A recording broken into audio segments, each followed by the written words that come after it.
You know that I was a gangbanger? So you know, all blood neighborhood, homie, the only white motherfucker. I did go to jail, and I did do 18 months, but never smoked, never sold, and got out the hood. Because you know why? Character fucking counts. That's the gangster, dog. I coached JUCO for 20 years. Left Indy, Netflix, Last Chance U. The way they decided to depict me, and I decided to start my own shit, my own show on the realest show on Planet ERF, the Coach AB show. Didn't know who I was going to have as a co-host. So about 6 years later, I decided to hire Big Smitty, Naptown's finest. I found the best young producer in the biz in Big Bailey. Now we're on the brink of becoming the biggest show, the realest show, and the best show on the internet. Just like I did unintentionally while being filmed on Last Chance U, raw and uncut. Coach JB and Big Smitty every single day, 6 to 9 a.m.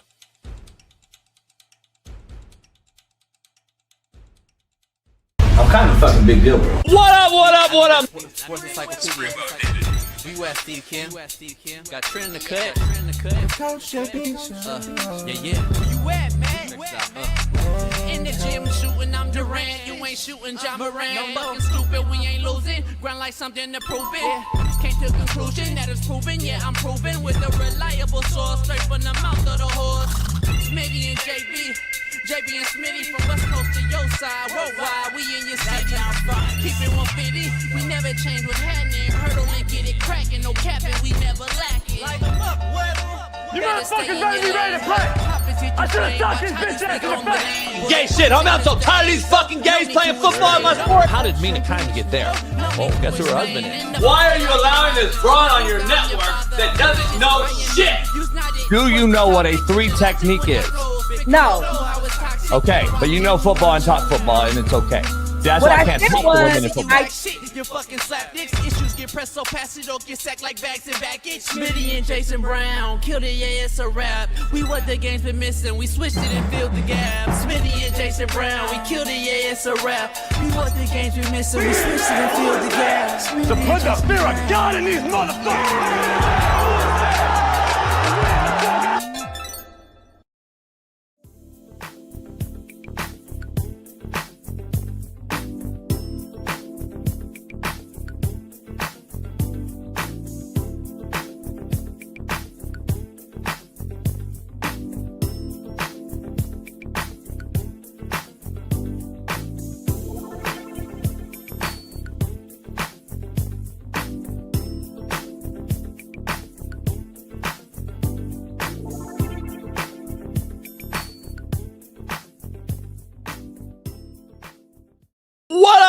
What up, man? We are in the building. It is Merciless Monday. Pound that like. Pound that like, man. If you're not one, I'm going to talk to Shaun King, Big King. What's he talking about? We're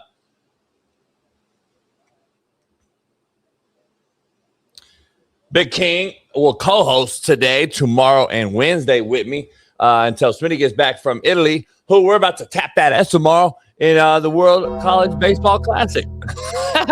So hopefully Smitty's over there rooting for America and not Italy, like all the other anti-Americans that we're seeing every single day vote and root against America.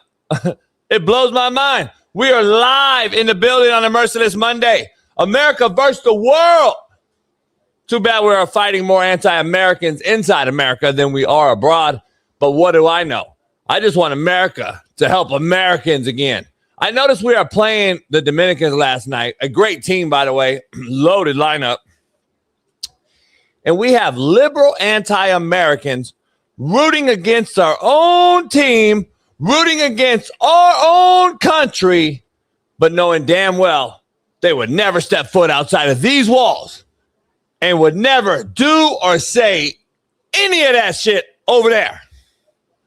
Fact, not fiction, which you can find later on tonight, live on Patreon. So member up tonight, right now, because we will be live for members only tonight, Mondays and Wednesdays, for Fact, Not Fiction on Patreon. These liberals, these anti-Americans, you're sickening demons. Fact, not fiction. March Madness is here. We will do our bracket live on the show today. We'll pick round by round. We won't pick the whole thing. We're going to pick round by round. Shaun King and I in a little interactive spreadsheet. Hopefully it works. We'll try it. We're going to pick our deal. We were asked to do live brackets and all that, and everybody pay $5 or here or there, but we don't have enough eyes to monitor 100, 1,000, 5,000 people sending in their brackets. So it would be a cluster. So we're not doing that. We don't know how to do it. We're not going to even try to learn how to do it. We don't have the time to do it. We don't have a full ESPN where you submit your thing and automatically counter and act. Oh, Brian Case won. We don't have that, so we can't do it. So as a team, we're going to pass. But March Madness is here, and we'll do our live picking powered by Underdog today on the show. So check that out. USA faced off versus the Dominican last night.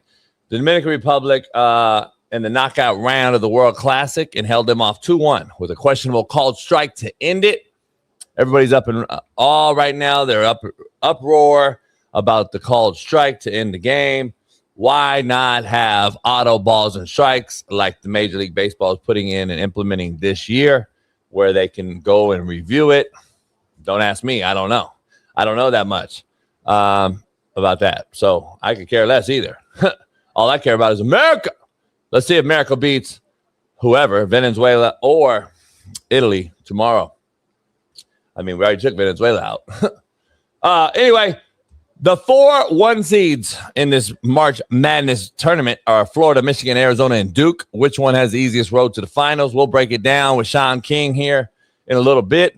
Lauren Conlin joins us, obviously, every Monday. She'll tap in with some stuff that we don't know about or current events or what's going on with Diddy or R. Kelly or who names it. We know it. Dallas Goddard says put in Philly with Jalen Hurts next year. And talking some golf, Cameron Young, birdie 17 to win the Players' Tourney at Sawgrass. What an unbelievable finish right there with his partner that he was playing with and then beats him on 18 with a par. The NBA has just announced that in a board meeting, they will approve 2-team expansion, specifically in Vegas and Seattle. This is the first stage, and the owners must pass this later in 2026 to move to 38 NBA teams. But what do I know?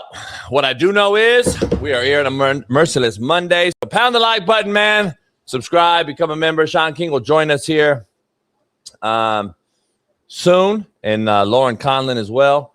So tap in and member up on Patreon. And we got some new merch on CoachJBStore.com. Head on over there as well. Quote of the day brought to you by Underdog. We'll be doing an Underdog Fantasy Picks the week tonight. Make sure you head on over to Underdog Fantasy, download the app, use our promo code CoachJB.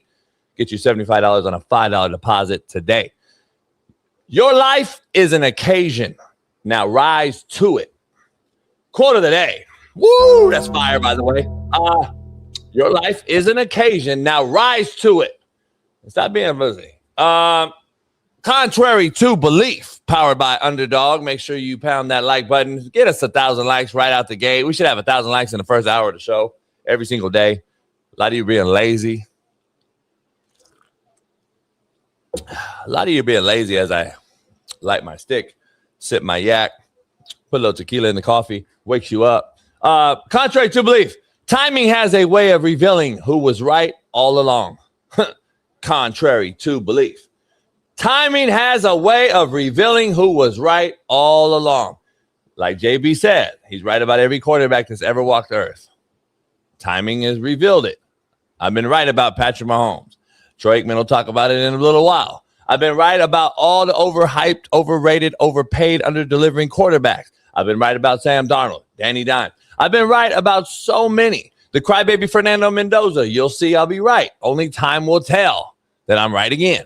So just make sure you follow me on everything, and I'll lead you to the promised land. Poll question. Make sure you guys type it in the chat below. We might even take a phone call or two.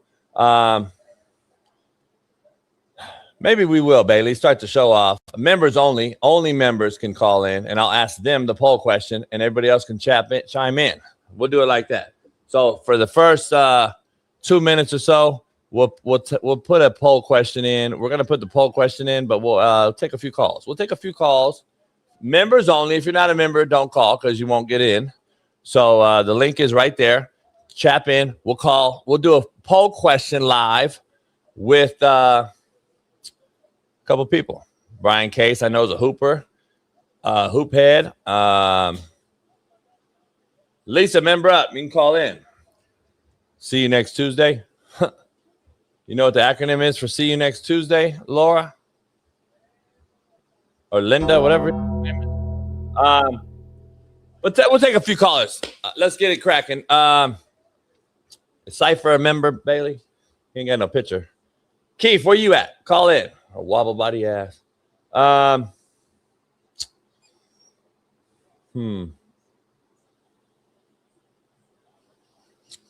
Why do you, let's see. Let's take Marcus, Bailey. Marcus, what up? Oh, the audio's horrible. Hey, man, where you at? Woo, we can't hear you. We can't hear you, brother.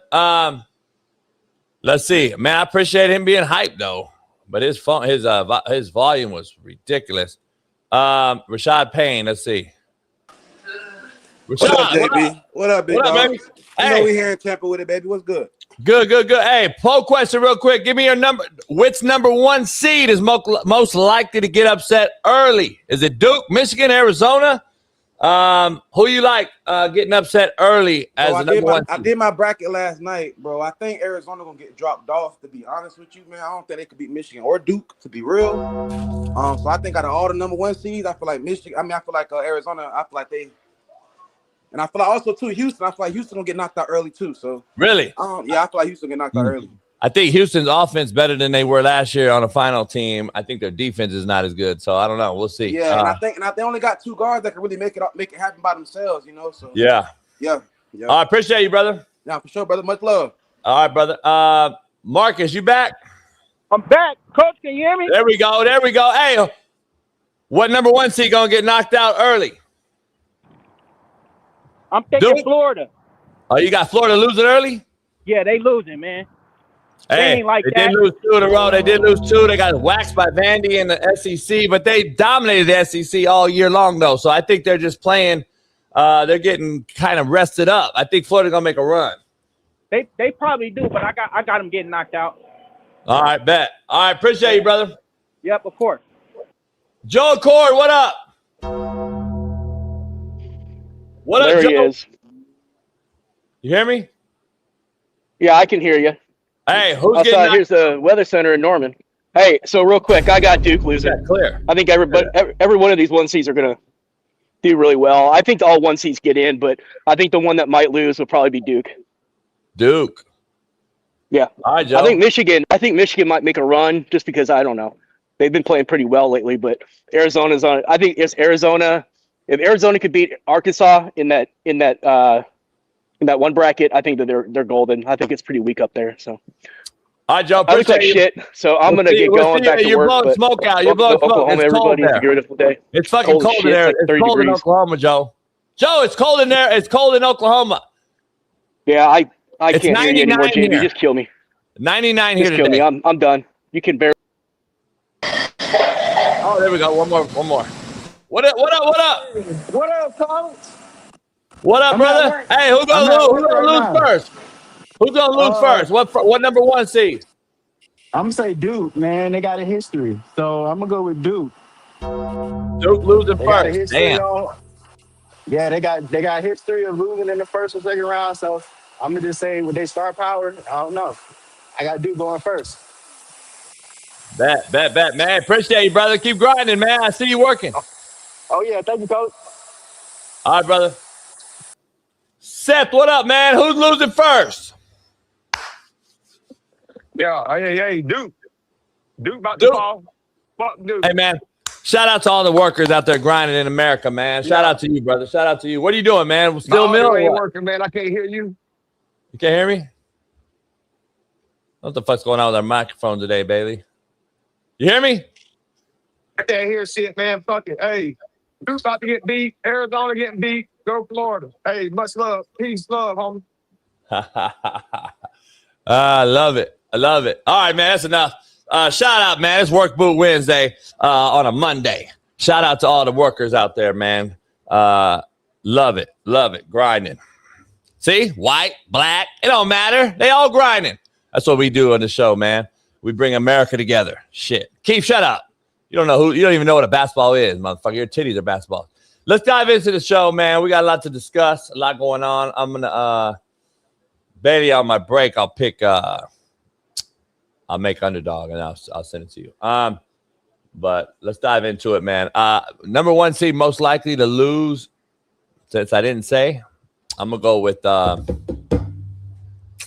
hate to do this to be Case, but I got to roll Michigan, man. Michigan did not look good and impressive against Purdue yesterday, and Purdue beat UCLA. UCLA did not show up after tapping that ass against Michigan State, but UCLA is going to be a shocker. Watch. They're in the UConn bracket.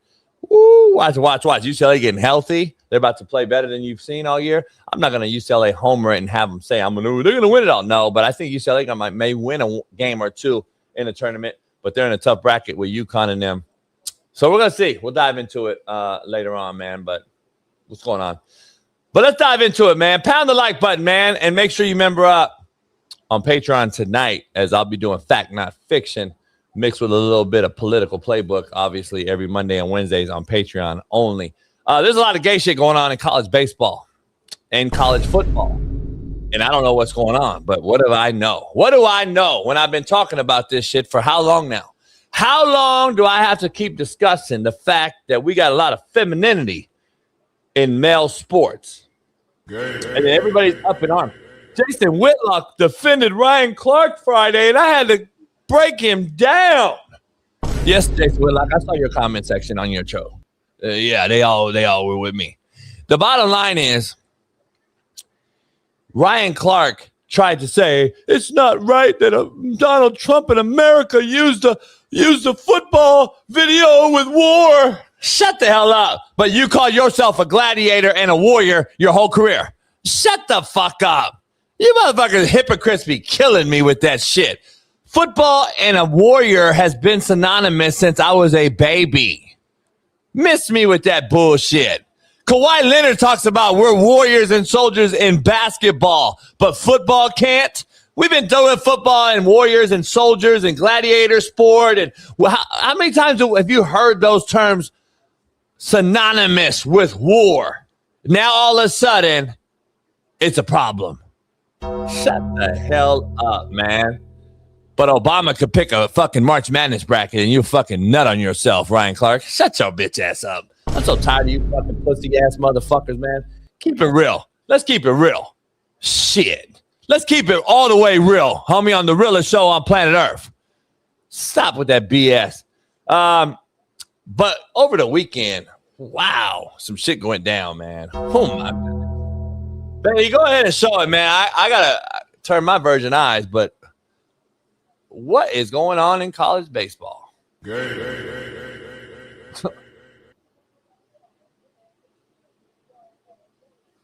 Texas A&M, they got a new meaning.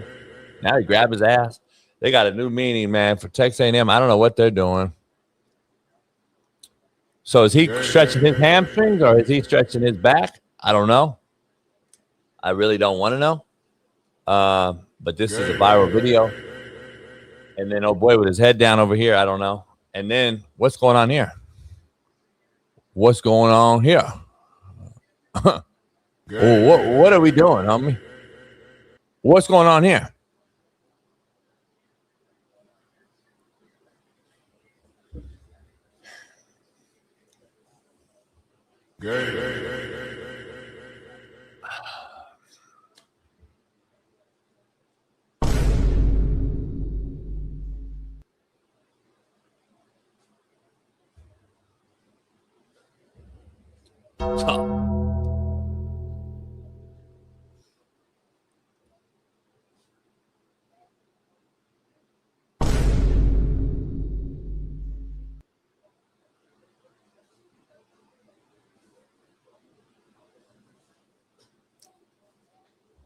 Dear baby Jesus, come together on a Merciless Monday as I rock solo dolo before Big King jumps in and rocks the house with me. this week. Lord, I need to let you know, Lord, that I've been telling Smitty and all of America, and even the Hamas and the aliens up in Minnesota, I've said, Lord, that you allow women into our spaces, you make it feminine. But they said, no, JB, what do you know? What I do know is that we have feminized the sport beyond belief, beyond recognition, Lord. And we see this man right here in the USC jersey, Lord. I can't even look at him, Lord. Shaun Salisbury, Lord, is turning over this morning before he does his show. I cannot watch, Lord, these men with cut-off shirts, Lord, smiling with the zestiness to them that just goes unrecognizable, Lord. We've played a gladiator sport. I know Ryan Clark's bitch ass doesn't want to recognize that, and he's mad. He's just mad. But listen, Lord, look at these zestinesses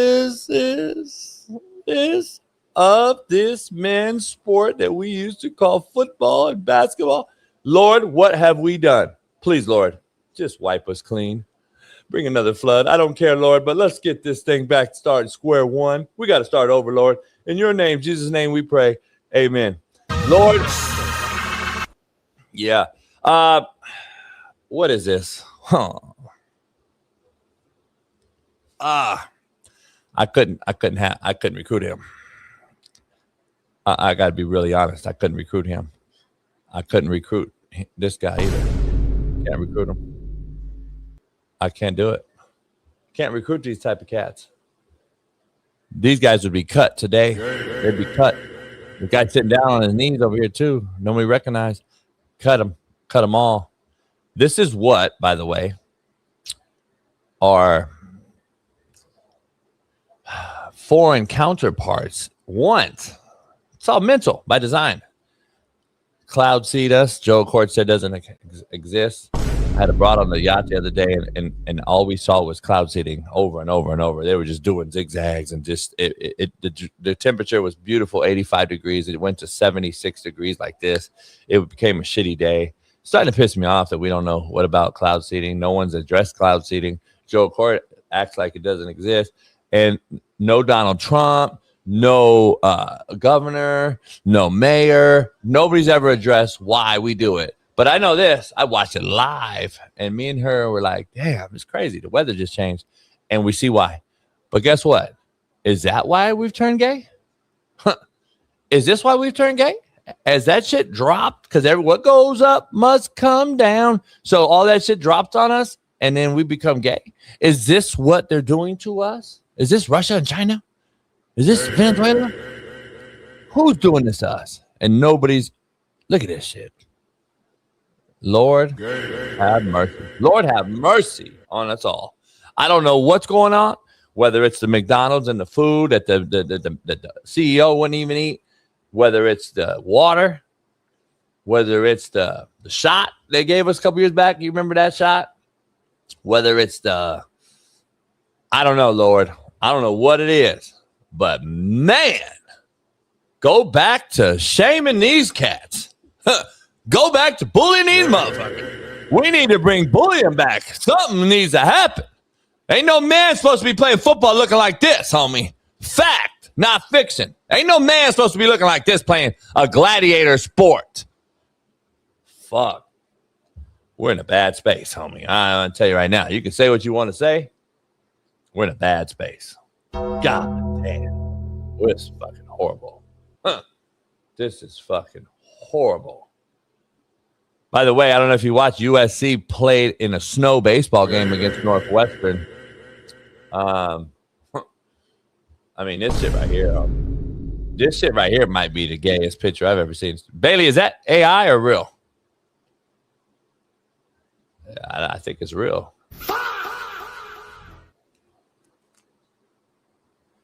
I don't think it's gay. So, Mike Bundy, you know it's AI? Because I actually know the kid's dad. Fact, not fiction, Mike Bundy. Mike Bundy be talking a lot of shit, thinking that he don't get checked. Motherfucker, I know this kid daddy, homie. Now what, Mike Bundy? Go. Since you know so goddamn much every day, Mike Bundy, now go, tell me. I know why your ass got blocked on Twitter, motherfucker, because you talk too goddamn much sometimes. You're like Gibby sometimes. Motherfucker, I know this kid daddy. I act like you know so goddamn much, homie. You don't, motherfucker.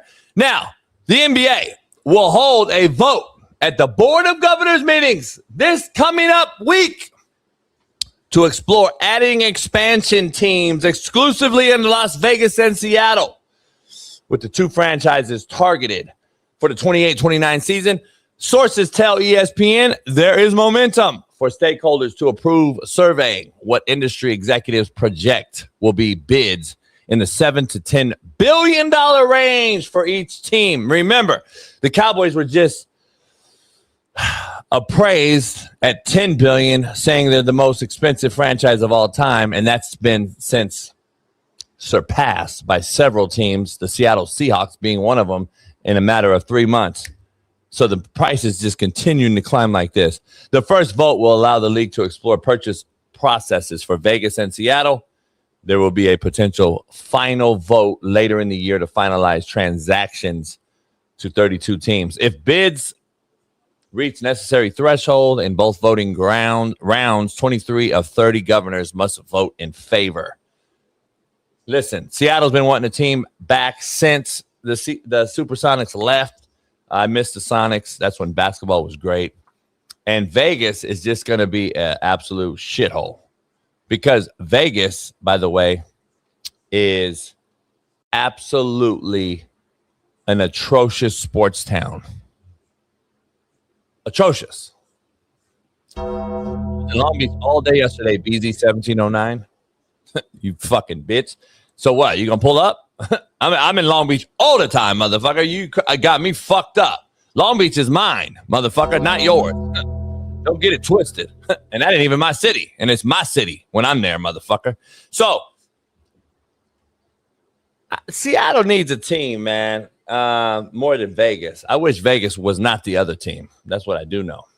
I wish Vegas was not the other team because Vegas is a shithole for sports town. Vegas is a shithole for sports town. Fact. So, everything Vegas touches, look what happened to the Raiders. It's a tourist attraction that goes to the game. A tourist attraction fan base goes to the games in Vegas, not fans in Vegas. Eddie, shut up. You're never in Long Beach, motherfucker. God, shut your ass up, Eddie. Trolling ass. Seattle, however, it couldn't be a worse time to go to Seattle, though. I'm gonna be honest with you. Why San Diego don't have one? I don't know. I have no idea. San Diego needs one. That would be great. Why not? They got rid of football. They put everything in LA. Put a team in San Diego. Fuck, Clippers used to be there. This shit is atrocious. But I know this. Seattle's fucked. Who wants to go to Seattle right now with those weirdo fucks running around? And then you got Vegas. I don't know. You know where would be a good basketball town? Long Beach.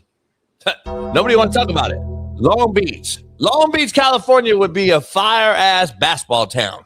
Long Beach is big as fuck, by the way. A lot of you don't realize. But another one, Reno. You know more Californians are moving to Reno than Las Vegas right now? Fact, not fiction. Reno would have a I'd go to Reno. Take a fucking team to Reno. Fuck Vegas. Vegas is a shithole. It's a fucking cesspool. But we'll ask Shaun King what he thinks.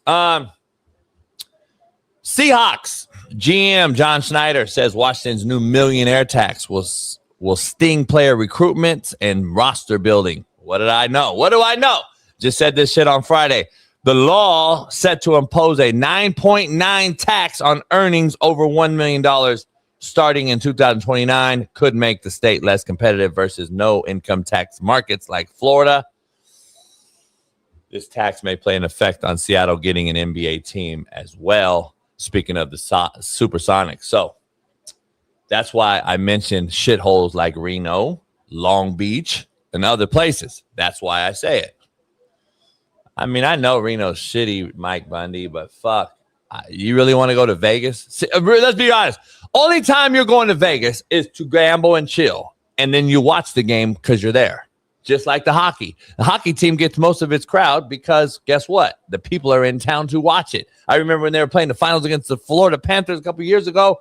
Pat Perez and I were chilling at the Aria. You walk over the bridge, you can go to the game. And that's all it was. It was tourists. There wasn't no real fucking hockey fans there. Nobody goes to watch games in Vegas. They go to watch the games because they're in Vegas already. I would go to Reno. Reno at least have a real fan base. But I could be wrong. Shit. Now that I think of it, I wouldn't go to Reno either. Fuck it. I wouldn't go to Reno either. Fuck, Reno shithole. I don't know, man. There's some shitholes out there right now, but you could do some things in some smaller towns too, like Albuquerque. Put Albuquerque on the team. Shit. Nashville tried with the hockey team. Nashville's a shithole. I get it. Oh, we got people moving in every 11 seconds. Yeah. How's that working? They all moved to Brentwood. They all moved fucking outside of Nashville, by the way. Stop. Nashville's a shithole, by the way. So fucking overhyped. Who fucking said, I just want to move to Nashville. Everybody I know from LA that moved there is a bunch of fucking shitbirds. Why did you guys leave? I know. I get why, but you want to come back already. I'll talk to you.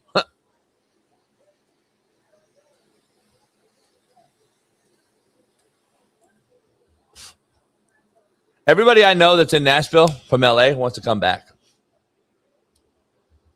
Seriously. They want to come back. Raise your hand if anyone, raise your hand means put a fucking thumbs up in the goddamn thing. Anybody talk to some people that moved from a city to Nashville and have they told you they want to get the fuck out? Everyone gives me a thumbs up. It's all right. You could announce it. You could say it. We all know the truth. Go. There's a fucking shithole, by the way. Spirit of Antichrist JB. Read the Bible, brother, and stop swearing. Shut the fuck up. Are you fucking shitting me? Shut up. You fucking do good. I bet your fucking skeletons are so goddamn full in your closet. You fucking weirdo. Probably watching fucking 3 boys and a man right now porn. And you're talking to me about some bullshit. Shut the fuck up. You fucking hypocrite fuck. God damn. Some of you motherfuckers are fucking weirdos. Give me the fuck. Shut up. You motherfuckers are two goody ass, two shoe ass motherfucking fake fucks. One thing about me, when my ass is up in the air and my face is down, when you kiss it when I'm buried fucking 6 feet deep, you'll know this. I was real about everything. You fucking fake fucks. You motherfuckers out there fucking probably robbing grandmas and shit, talking about, don't cuss, it's the Bible. Shut the fuck up. Fucking weirdo. By the way, I told a bitch the other day I met. She was a bitch, I found out. That's why I'm saying bitch, all the ladies. But I found out she didn't drink. So I told her, hey, good luck. She's like, damn, we just met. You don't want to? I said, no, I can't trust you if you don't drink. And I'm not going to have no fun with you if you don't drink. Fact, not fiction. If you don't drink, I'm not fucking ever going to fucking hang out with you. Ever. Shit. Stop. You don't drink? What? If you can't drink, by the way, I think it's on Netflix, by the way. I think I was in a staff meeting and I was talking to my coaches and we had some young new hires and I was like, man, let's go. We have a drink. And some young coach I had was like, I don't drink. And I was like, shit, you may not last long on this fucking staff. I'll tell you right now. You don't got to drink? But it sure be cool if you did. Because I can't trust you if you don't drink. I'm going to be honest with you. I can't trust a coach if you don't drink.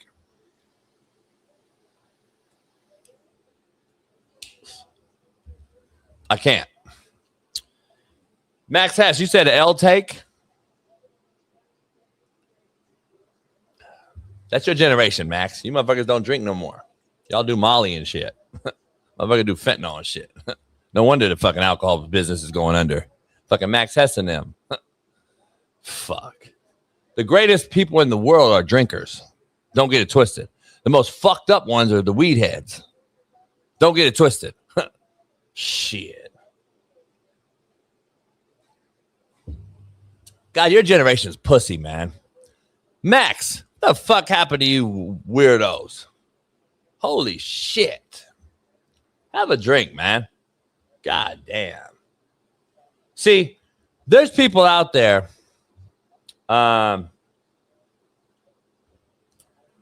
Max, God told you to stop drinking. Is this ain't Max Hess, huh, Bailey?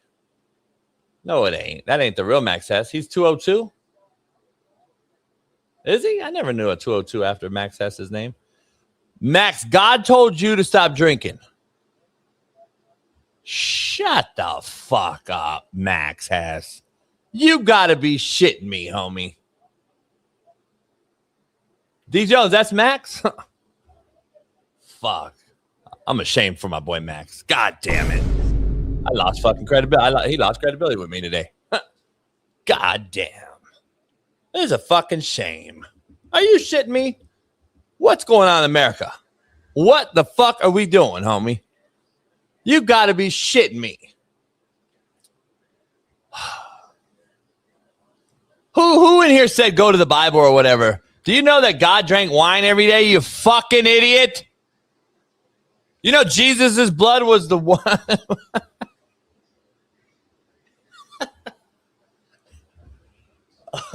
Oh, man. Yes, I was convicted to stop drinking. You were convinced, you mean? You were convicted, like, criminally? Being sober is the best thing I ever did. Fuck, you're boring as shit. Your life's got to be shitty.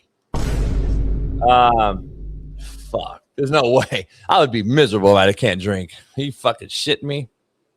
Fuck, kill me. Shit, I'd rather die than not drink. You got to be shitting me. Thank you. Oh, you were spiritually convicted. I still don't know if that's the right word, but listen. Each his own. Shout out to you, homie. Much love to you for not drinking. Hey, if you move your way, hey, fuck it. Fuck what I think. Shit, I'm the same way. I'm fuck what you think. I'm cool, but I'm going to give you my opinion, and that's fucking shitty. I'm drinking. Shit, each his own. Good luck to all the motherfuckers that don't drink. But anyway, let's get back to the girl. I didn't know I was going to talk to fucking a bunch of feminine fucking men today that don't drink. But let's talk about the girl that I told, you don't drink? I can't fuck with you. So I can't fuck with a woman that don't drink. So all the ladies, just fact, not fiction. I can't fucking fuck with you. I can't fuck with you. And if you don't cuss, then don't come around me. Don't come around me if you don't cuss.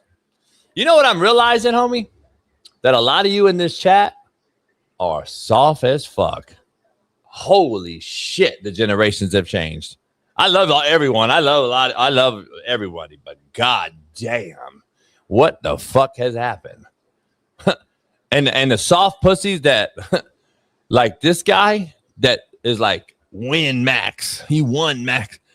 You're the reason we're soft, you fucking enable soft pussy. Holy shit.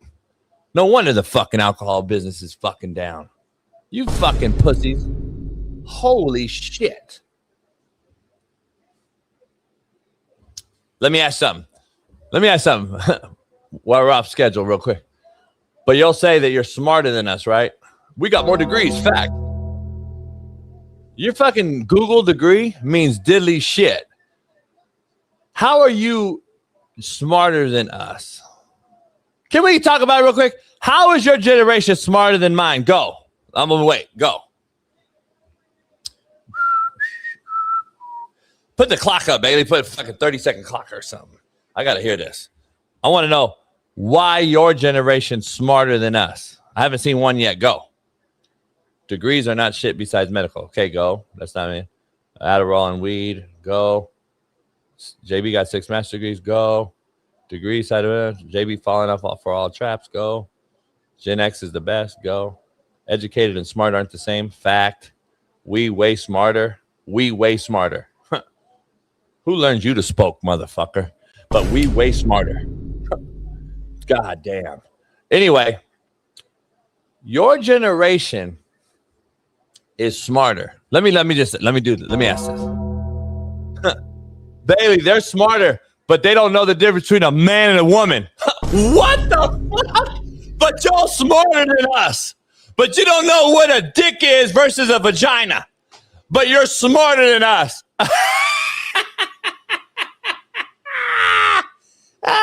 Do I need to say anything else? Fuck, homie. I'm not even going to go further than that. I don't need to go much further than that. I don't need to go further than that. Y'all don't even know what a fucking dick and a pussy is, but you're smarter because you got more degrees, you said.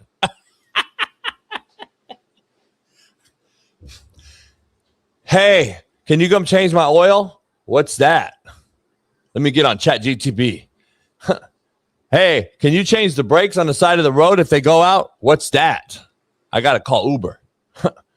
Hey, I got a flat tire. Can you call fucking AAA?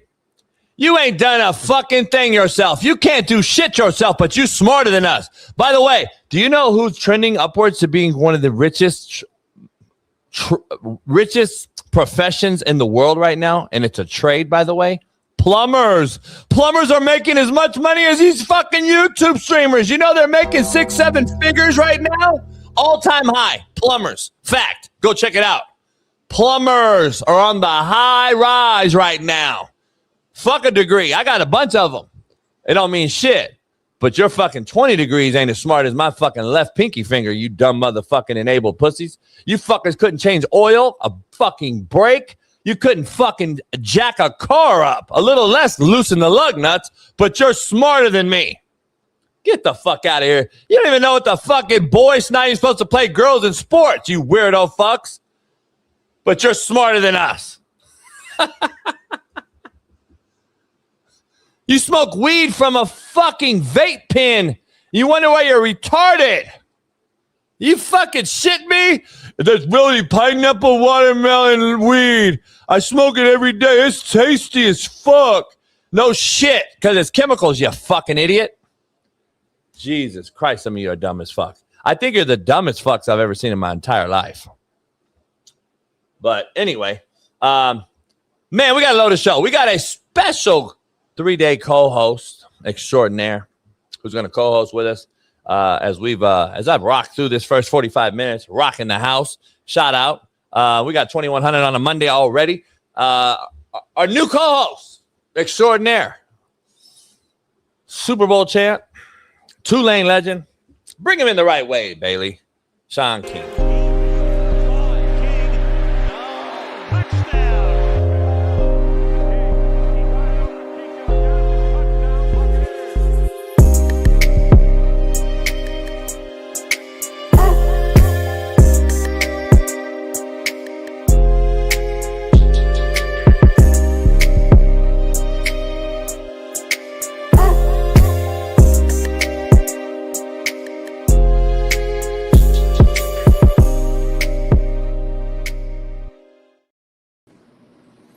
What's happening? You coming out of like a rap? It looks like a rap video background. Hey, I'm coming in hard too, man. Listen, I was riding to the lounge this morning, and there was a lot of mofo Ducade out here, dog. A lot of Ducade in these streets. When you had the little call-in segment, you know, shout out to all the men out there getting it the right way, making a hard-earned living. But why all the animosity towards my Duke Blue Devils? Every single one of them picked Duke to lose as one of the number 1 seeds. It's a lot of hate, man. I don't get it. Shaun, we got a little interactive bracket that you and I are going to pick live on the show, and I'm going to plug it in. When you tell me who you take, I'm going to plug in who I take. So I'll go first. I'll save it. I'll redo it. Then you'll go. And we'll just go round by round. We're not going to pick our whole thing. Now, if you want to do that later in the show for Underdog, we can do that. Okay. But I want to go round by round because the play-in still has to happen and the 65 and all that shit. So we'll just go for what's for sure picks as far as going head-to-head. We'll pick those today and get through the first, I guess, round of matchups that we have. But shout out to Cal Baptist, man. They're in Riverside right up the street. Both men and women made the tournament. The women play UCLA. The men play KU. This is their first time visiting. They're on the rise for a smaller school. That's where I got my master's degree at. Online, by the way. Google all the questions and answers. But yet, your generation out here is smarter than us. Anyway, I may take Cal Baptist in an upset there. Hey, they got a player, though, from Compton, a buddy of mine's son, who was a JUCO player. who turned down NIL offers to stay there. And he's one of the most legitimate NBA prospects that no one's heard of in the tournament. And he's a straight out, flat out scorer. Don't be shocked if he lights KU up. I just think KU ready for the season to be over. You know, Mark, they got their best player been low managing the whole year. Yeah. In lineup, out the lineup. I think ready for this shit to be over. So I wouldn't be surprised. I don't know if Cal Baptist could do it, but I don't got Kansas going deep. They definitely lose to St. John's if they make it to the first. What you think about all the softies in the chat who say that like they really were coming at me like they don't drink? Like it's crazy. Like they were like, you drink, JB, you're the devil. Like they really hot at me, Shaun. Like I can't trust you if you don't drink. Listen, all shout out to you who don't drink. Much love and all that. But I was speaking about a girl, Shaun. I met this girl the other day, and she told me she don't drink, and I said, "Hey, nice to meet you." And I left, and she was mad at me. She was like, "What?" And I said, "I can't never have fun with you ever. That's just me. I can't trust you either." So that's just me, Shaun. I couldn't trust coaches that didn't drink. I damn near fired them. It's sort of just like a preference thing for me. And I'm not like wake up and I had a drink. I'm not fucking alcoholic. Yeah. I socially drink. If I'm around the homies, I want to socially drink. Shaun King and I are going to socially drink. We're going to drink good shit too. Now, because Shaun's rich, Shaun's worth 30, 40 mil. I'm going to drink regular, good, nice shit. And then Shaun will pay for it at the end of the day. So like at the end of the day, I think it's great to drink. I don't got a problem with drinking. I drink. With women, it's a little different. I want a woman that socially drinks. I don't want nobody to get pissy drunk. I'm with you. I'm with you. You're going to go to. I didn't tell her to wake up and drink, Shaun. I'm just saying, if you can't drink around me chilling, I can't fuck with you. If you so hardcore, hard line that you won't even like take one shot like for the gender reveal for your best friend or something like, we probably got a problem. Just like I'm probably not going to be attracted to a woman that's vegan and don't want meat in the house. By the way, that's the dumbest fucking shit. The vegan thing is the dumbest shit in the world. Do you know plant-based shit doesn't give you the fucking nutrients that a goddamn steak gives you? And it never will. And it never will. Just FYI, all you smart guys in the chat that have all these degrees, hey, fucks boys. Guess what? Eat a steak. Because the fucking plant-based shit ain't getting it done. You're coming dumber and dumber every single day. Red meat is king, and it always will be, contrary to your fucking gay doctor. So anyway, Shaun, moving on amicably. We got a lot going on today. Yeah, I did. Someone's watched the show, said my liquor arrived. I got some shout out to Tennessee who sent me a bunch of my old slapdick whiskey. So I got some bottles back in the house since we kind of stopped distribution of that. And I'm thinking about making it with a different distributor and distiller. I got rid of my distiller. So a buddy of mine that was selling them out in Tennessee sent me a shit ton of bottles that were in some stores. So shout out, man. I got some new slapdick back. I'm going to be drinking that shit because it was fire. I know B Case and a few cats in the chat got some. I know Marcellus got a whole case. He loved that shit. He drank a whole case. But anyway, Shaun, I'm with you. I just can't do it. I can't do it. I need you to drink a little bit just around me socially. Loosen up. Like I'm saying, loosen up. Like, and at least be willing to get a glass of wine and babysit it. Yeah, babysit wine. At least show me you're drinking something. Because, Shaun, be real. I can't watch you. I don't trust you because I don't know. So you're telling me you're just going to be sitting there serious as shit next to me the whole time, and then you're watching me and I'm drinking and shit. I can't trust you. Right. I can't. And if you don't drink and you've never been drunk, you won't have the patience it takes to deal with others that are drinking and headed toward that drunken oblivion. See, when you've been there before, you're a lot more patient. Like, yeah, y'all just love on him a little bit, just give him some water. When you don't understand, yeah, dog, drink some water. The process, yeah, you're gonna be you fish out of water. I'm with you, dog. All right, Shaun. Tournaments here. We got all kinds of shit going on. I asked the number one seed most likely to get upset early. I got Michigan, Shaun, losing early. I know that they did not look good against Purdue yesterday. I get it. They were a top seed all year long. UCLA beat the shit out of Michigan State. I thought they were going to play Michigan again and get some rebound. UCLA's getting healthy, Shaun. They look good against Michigan State. They faltered against Purdue Saturday. But UCLA got in as a 7. They're in the UConn bracket. That's a tough bracket. I think the toughest bracket, this one. Duke, KU, Louisville, UCLA, UConn, Michigan State, who they just beat, St. John's, and TCU is no sleeper. So this is going to be interesting. Ohio State's good. This is the toughest bracket, the East. You agree?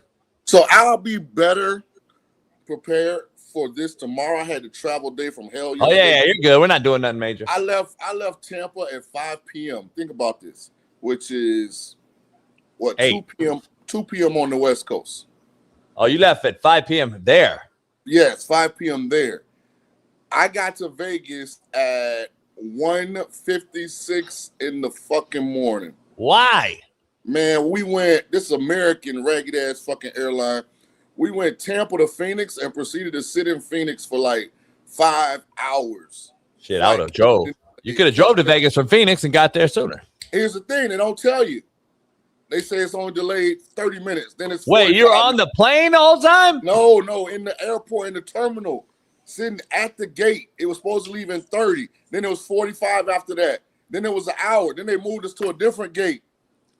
Oh, Shaun, they shut down. The government shut down. The Democrats are shutting down your shit, dog. You haven't realized, dog? The Democrats are fucking demons, homie. They shut down America right now. It's a Republican president, man. No, stop. The Democrats control the goddamn, they shut down the goddamn government. Hey, man, cut it out. Hey, have you seen the lines in the airports? How bad are they? Have you seen Atlanta and Chicago, dog? Have you seen LAX? LAX is wrapped around the goddamn all the way on fucking Sepulveda. Travel in America is at an all-time worst. Like, it is miserable. Like, I dread now. And I told you I wouldn't do it. But hey, shout out to the 2 girls from California, from LA. They did make about an hour and a half of the wait a little better. They were cool as hell. Why would they do? Just good conversation, good people. They ain't even know each other. I ain't know them. I just sat in the middle of them. You know, that's how I'm at the airport. What they look like? Oh, they're fire. For sure. You got me. So I said that to say, I didn't get a chance to see the selection thing. I didn't get a chance to see USA Dominican. Like, I was in angry black man mode for about 4 hours. Shout out to the Americans. I'll recap you real quick so you can fast forward like. So America's great. Make America great again. Basically, Skeens pitched a gem against obviously, you know, that Dominican lineup: Tatis, Machado, fucking Guerrero. Soto, man, they loaded. Loaded, right? So Skeens shut them down for the most part. 1 run throughout that game, and then the man Whitlock came in and pitched a fucking half an inning and shut them down on 3. Struck out the side, I believe, with some crazy breaking balls and curveballs. Whitlock came in and dominated, and that's what won the game, in my opinion. And then Wells came in, or whoever it was, I believe Wells, and just was throwing 102, 103 to end it. So, like, it was pretty fun. It was pretty interesting. But the pitch that ended it was everyone's calling a ball, and everyone's questioning why we don't have replay like Major League. So here's the thing. Here's what I don't understand with baseball. Shout out to the USA for advancing. If you're gonna, and I didn't watch the game, but I know exactly probably what the issue is. If you're gonna have that freaking box where the viewer can see it, then you need to use it. Because it makes it bad when you got a box there on the screen that shows the strike zone, and a ball's right in the middle of it, and they call a ball, or the ball's outside of it, and they call it a strike. Like, one or two things got to happen. You can't keep this box and then don't use it officially in the game. It's ridiculous. Yeah, but I agree. I got a question for the chat, JB. And by the way, hit that like button, man. Hit that like button one time because your boy Big King finally made it to Vegas. I explained this to the people in America. I said I probably traveled 15 times so far in 26. I've not had a smooth trip there and back yet. Meaning no delays, no change flights, no nothing. if you've had a smooth flight that's over 2 hours this year in 26, let us know in the chat. Like, they charging at an all-time high, and the service is terrible. Like, listen, airlines, all we want to do is when we get on a fucking plane, we know I don't care if I don't get no water, no orange juice, no peanuts, no cookies. I want to operate on the time frame that I paid for. If I'm supposed to leave somewhere at 1 and be there by 4:30, that's all I want. Hey, 400 likes right now is egregious. Shaun King would say we should have 1,000 already. Come on, guys. Hit the like button. God damn, lazy motherfuckers. We up early in the morning on the West Coast. Shaun just landed and is come on the show, driving from Phoenix. He drove an Uber. Listen, everybody out there, Shaun, do you bet pitches, balls, and strikes when the catcher is really good at framing the motherfucker and the ball's low and he pitches back in the frame and the refs are strike? I'm gonna tell you right now, shout out to the Dodgers catcher, unbelievable. But Smith was framing shit so legitimate last night. He won the game with that last called strike because I'm telling you, it was low, but guess what? I've seen that shit called in baseball all the damn time. And he's framing shit really nice all night long. He was framing some strikes that were probably balls other than if he's not framing it. The problem is you got to take the box down if you ain't going to use it. It would be like the NFL. Well, they didn't have it approved for the World Classic. That's the thing. I know, but they've been using it on television for about 2 years now. Yeah. So the viewer can see it. The ump can't. It's like if the NFL didn't go to replay on field goals. Yeah. Like, what the hell the goalpost there for? No, I agree. You can go look at it close, right? Like, why have the box if you're not going to use it? No, you I set agree. yourself up for criticism. I agree. Shaun, we're going to go take a quick break because we have Lauren Conlin, LC, on a Monday. She's going to break down all things current events. Shaun and I will ask her what's going on in the world as she's been covering a lot over the weekend. And then Shaun and I will get back to going over a bunch of stuff. I want Shaun to see all those pictures that's going around that Bailey and I just talked about that led to all the gays not drinking. And then we're going to talk about the NBA, Shaun, maybe expanding to your town, Vegas and Seattle. Yes, that's going to be the best ticket in the country. We're going to get into that. Seahawks GM John Snyder talking about getting taxed may end their repeat run and maybe deters the Sonics for returning to Seattle. We'll be back in 3 minutes.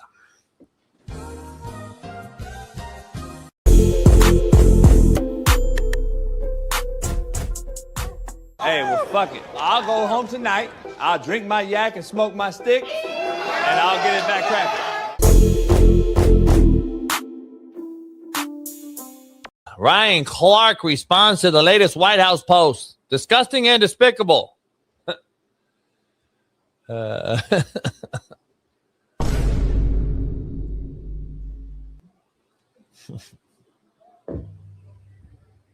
And I honestly don't have an immediate rage emotion about being involved in the video, but I am disappointed that the video was even made. So it's the video, the war video. Yes, I'm disappointed that because for one, to have Tropic Thunder and football highlights on a video about war is one of the more insensitive things that I've ever seen. There are families here in our country whose loved ones have decided to give their life to fight for our rights and our freedoms who don't see war as a sport. War doesn't deserve a highlight film. For Tropic Thunder to be a part of it, war is not a comedy. And for these people to be risking their lives, not for our safety as much as for someone else's agenda. For our regime to be as unserious, as unprofessional, as laughable, and as illegitimate as our leadership is right now is embarrassing. No, you're embarrassing.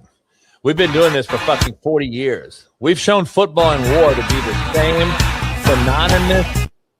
It's been synonymous together for years and years and years. Gladiator sport. You're a warrior. You're a soldier. What? Now it's a problem, Ryan Clark? You're a fucking mockery, homie. You're a joke. You had 2 big hits in your life, and you think you're real good. Nobody cared about you. Pac-Man told me the real. Nobody feared you. You're a joke. You're an absolute mockery. Stop.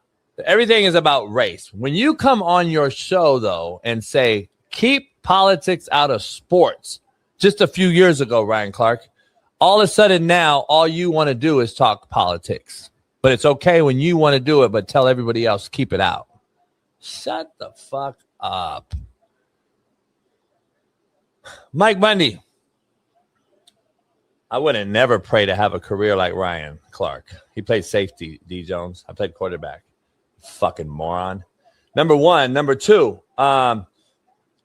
Mike Bundy, you deal with money, homie. I saw your comment. There's no trace of Donald Trump's campaign donation to Jesse Jackson. What? Come on, Mike. You're smarter than that. You're smarter than that. Stop. You didn't say that? Somebody else has your name in the chat? You know damn well there was no trace of that money. What are you talking about? Motherfucker's been sued and bankrupt and Are you kidding me?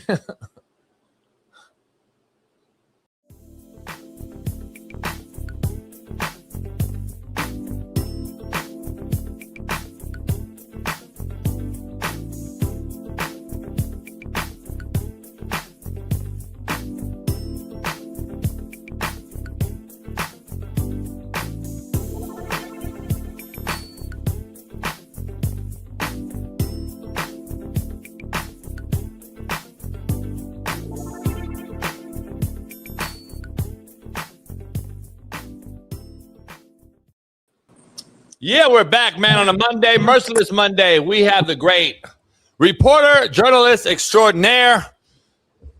We call LC. Y'all address her as ma'am, or I'll fuck you up. Lauren Conlin joins the show on a Monday. Hi. Lauren, we're LC, Shaun King, different black guy today. He's hosting. What's up, Lauren? What's up, Lauren?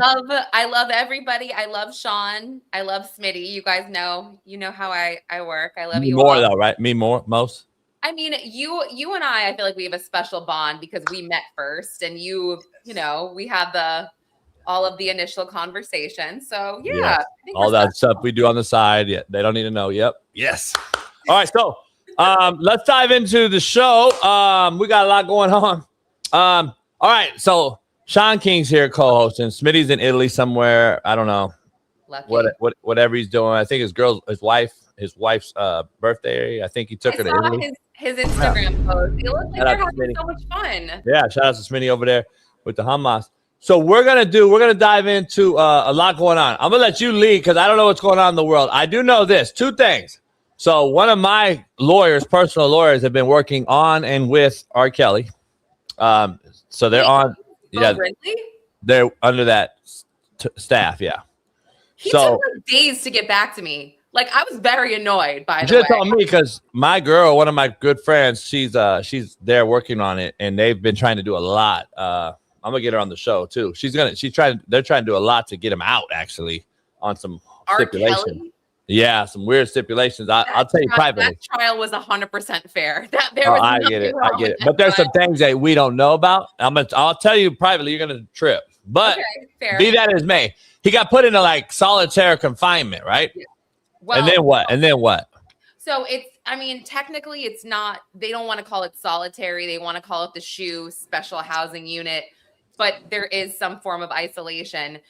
I will say this. I'm not an R. Kelly fan. He's gross, but I don't necessarily see the problem with this. I think that they just take sex offenders and they treat them a certain way, which is valid, right? I'm fine with that too. Oh yeah, they get fucked up in print. Yeah, I'm fine with that. So something about his inmate, their cell was searched and they found, something with his inmate or his cellmate, sorry.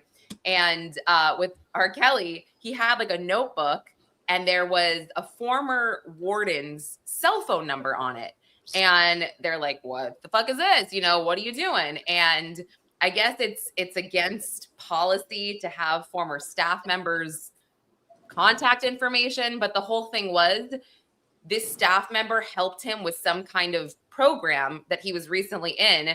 But the whole thing is like, it's not really R. Kelly's fault, I guess. It's actually the staff member's fault because they shouldn't be playing favorites, right? Regardless. So while this was being investigated, they threw him in the shoe for 2 weeks. And I had been emailing Bo Brinley because I was like, I want to know when he's coming out. And also, Bo is really good at giving the media just the descriptions of what R. Kelly is facing. And it just reminds me of all those memes of him crying. And I don't want to like be happy about his, his trauma, I guess. But, I wanted LC, if he dropped an album right now, would you listen? What?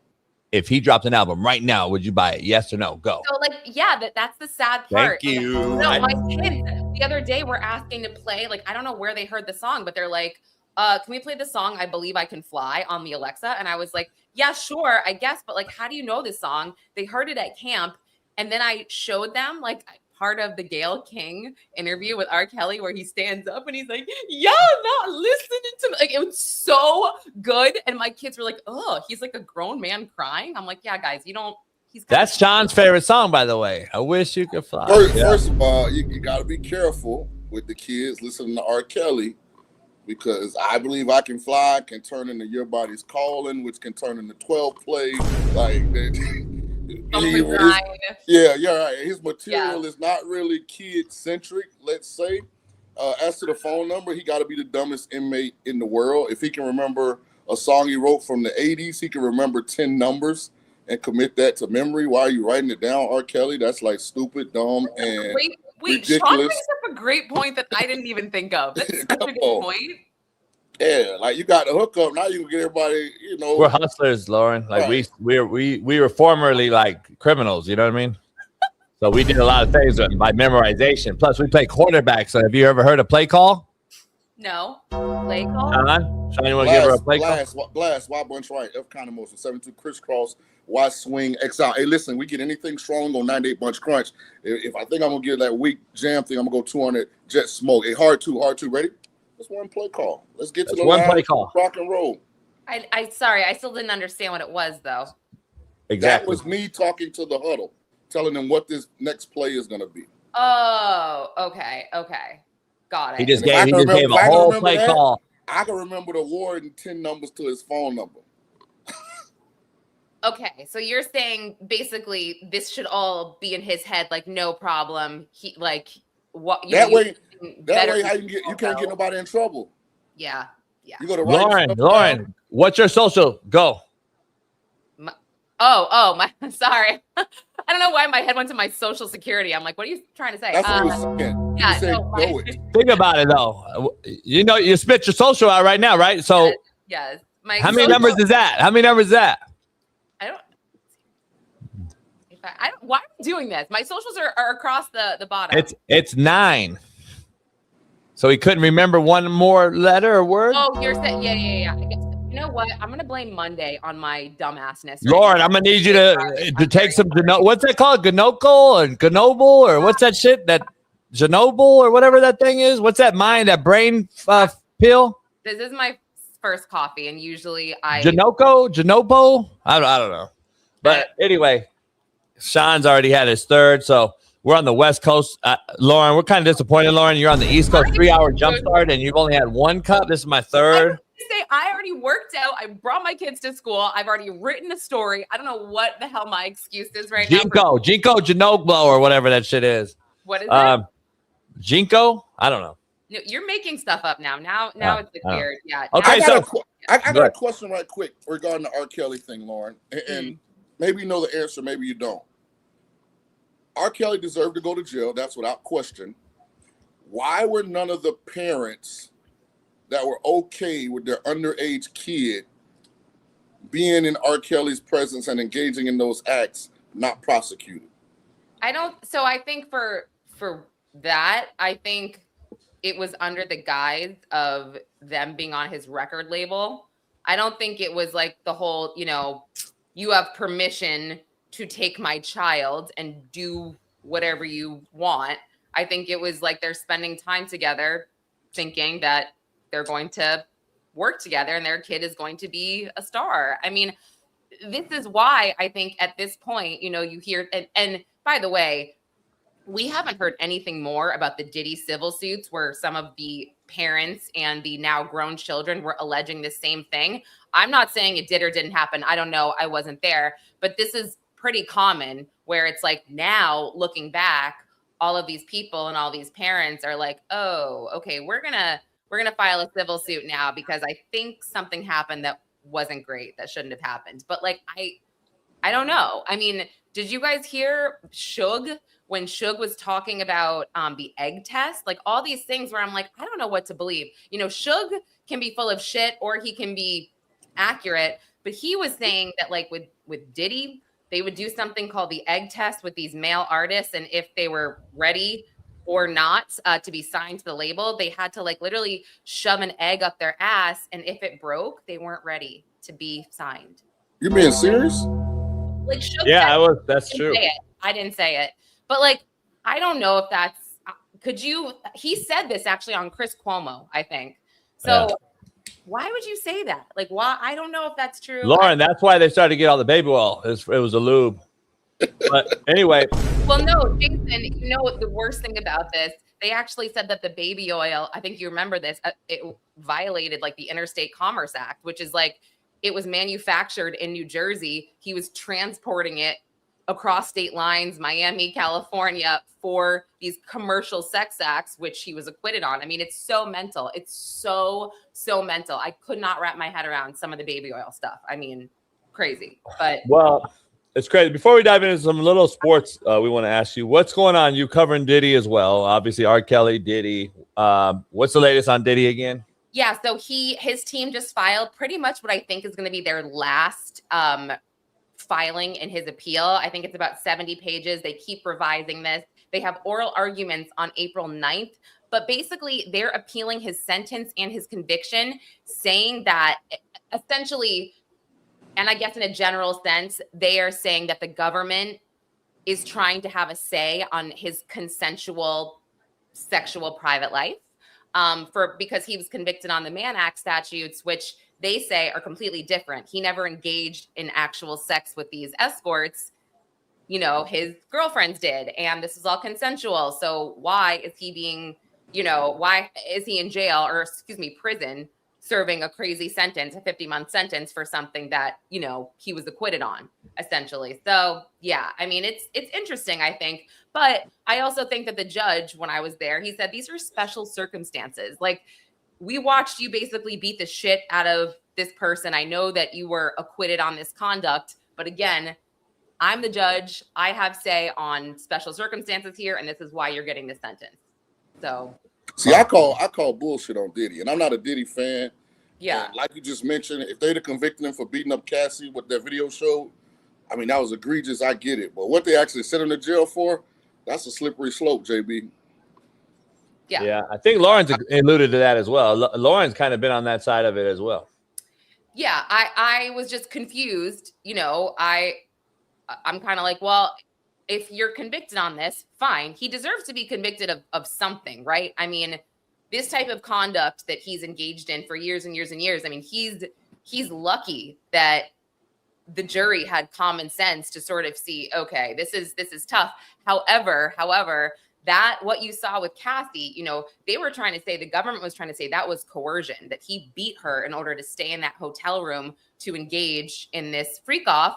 But Cassie, she pieced out. Cassie had the wherewithal many, many times to leave. Like, she was good like that. However, she would technically get coerced back in, but it was still a choice, I guess. So with him being sentenced on the Mann Act to 4 years, that's not what the typical John would get. They would get 11 months, something like that. And Diddy had already served that. That was his whole argument. Like, I've been sitting in this shithole that's MDC, I should go. However, the judge was like, no, this is special. Your conduct was so heinous that I am sentencing you to XYZ. And you know what? I think that's fair too. I do. I have to say, like, that's the judge's prerogative. So that's why I think it's going to be tough. It's going to be literally whoever he gets in front of. I don't know, these federal cases, they really do hinge on the judge. And that any lawyer will tell you that. It hinges all on the judge, the way they speak to the jury, the way they charge the jury. You just saw the case I was covering last week, the Alexander brothers. Sex trafficking, same lawyers as Diddy, Tenny Garagos, Mark Agnifilo, those guys, 10 counts, convicted on all 10 counts. I was like, oh, I was shocked. That verdict came in. I wasn't there. I should have been there. I got a little heat for that. My kids were like, what are you gasping at? Stop gasping. I was like, I can't believe all 10 counts. It's incredible. It's like, I was just thinking about Diddy. Like, it's just same lawyers, different jury, different judge. But sex trafficking is like, you deserve to go to jail forever. This thing started with them trying to put Diddy in a RICO. Yeah, it was RICO and it was sex trafficking. And so yeah. I think that the thing is with the government now, these cases that are actually, I'm going to say grape, a lot of them should be state grape cases, but the statute has passed. So the government will get these cases together and they'll look to see if they can find the elements of force, fraud, coercion, travel, and, inducement of travel, whatever. And they'll say, oh, wow, we got a federal case here. The other side is you've got guys like Diddy, the Alexander brothers, who are total scumbags, total assholes. And this doesn't need to happen, by the way. You don't need to have the mens rea, like the guilty mind, to think you're committing a crime. You could be flying these women and saying, oh, baby, I got, dinner reservations here. We're going to go to this club here. There's all these celebrities that are going to come. I'll buy you this gorgeous dress. Like, that's coercion. That's coercion for her to travel, to have sex with you. And then, so she could say one day she didn't want to do it, but you really, really forced her. You really coerced her to do it. And then next thing you know, someone in the government's talking to her and she's like, all right, well, I guess this did happen one time. So I guess, yeah, I will talk to you guys and tell my story. And then there you go. And then the next woman will come out and say something worse that you did maybe, because maybe your conduct's gotten a little bit more aggressive. I don't know.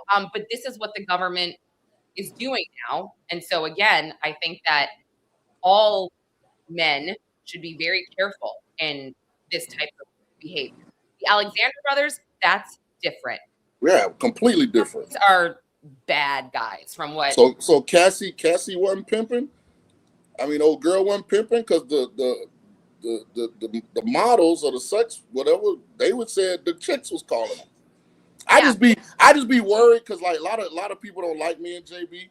So I'd be worried when the government start feeling like if they don't like you, like they can charge you with some massive charge and then end up making you go to jail for like a minute component of it.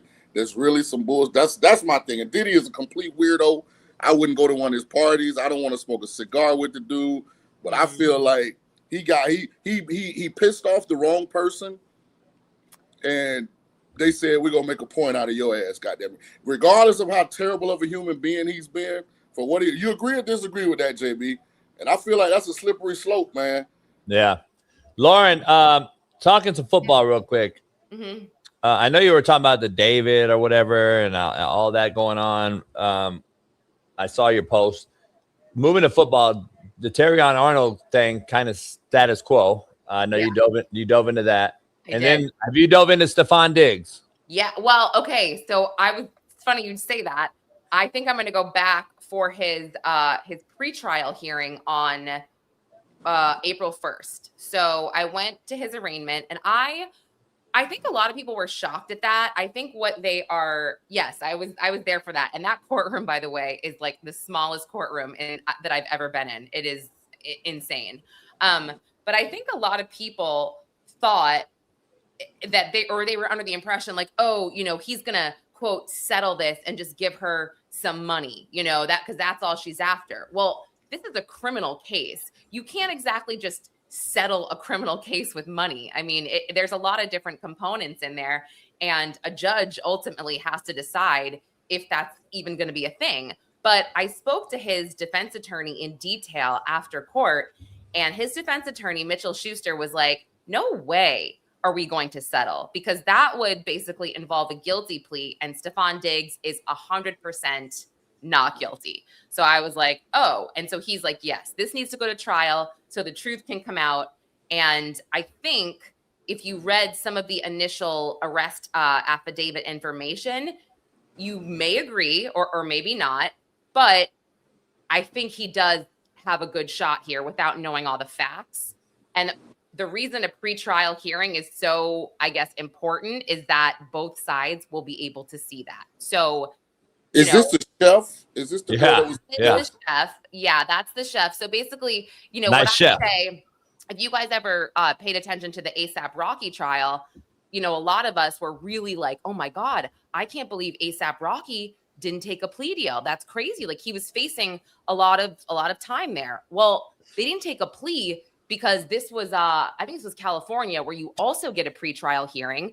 In my opinion, Joe Tacopina, ASAP's lawyer, saw ASAP Relly on the stand and saw what a joke he was and how horrible he was. And he was like, oh yeah, we got this. We're going to get this guy. This is nothing. So I feel like after the pretrial hearing, we'll have a much better idea of how things are going to go, if this will go to trial, or if the prosecutors decide, you know what, we don't actually have a case.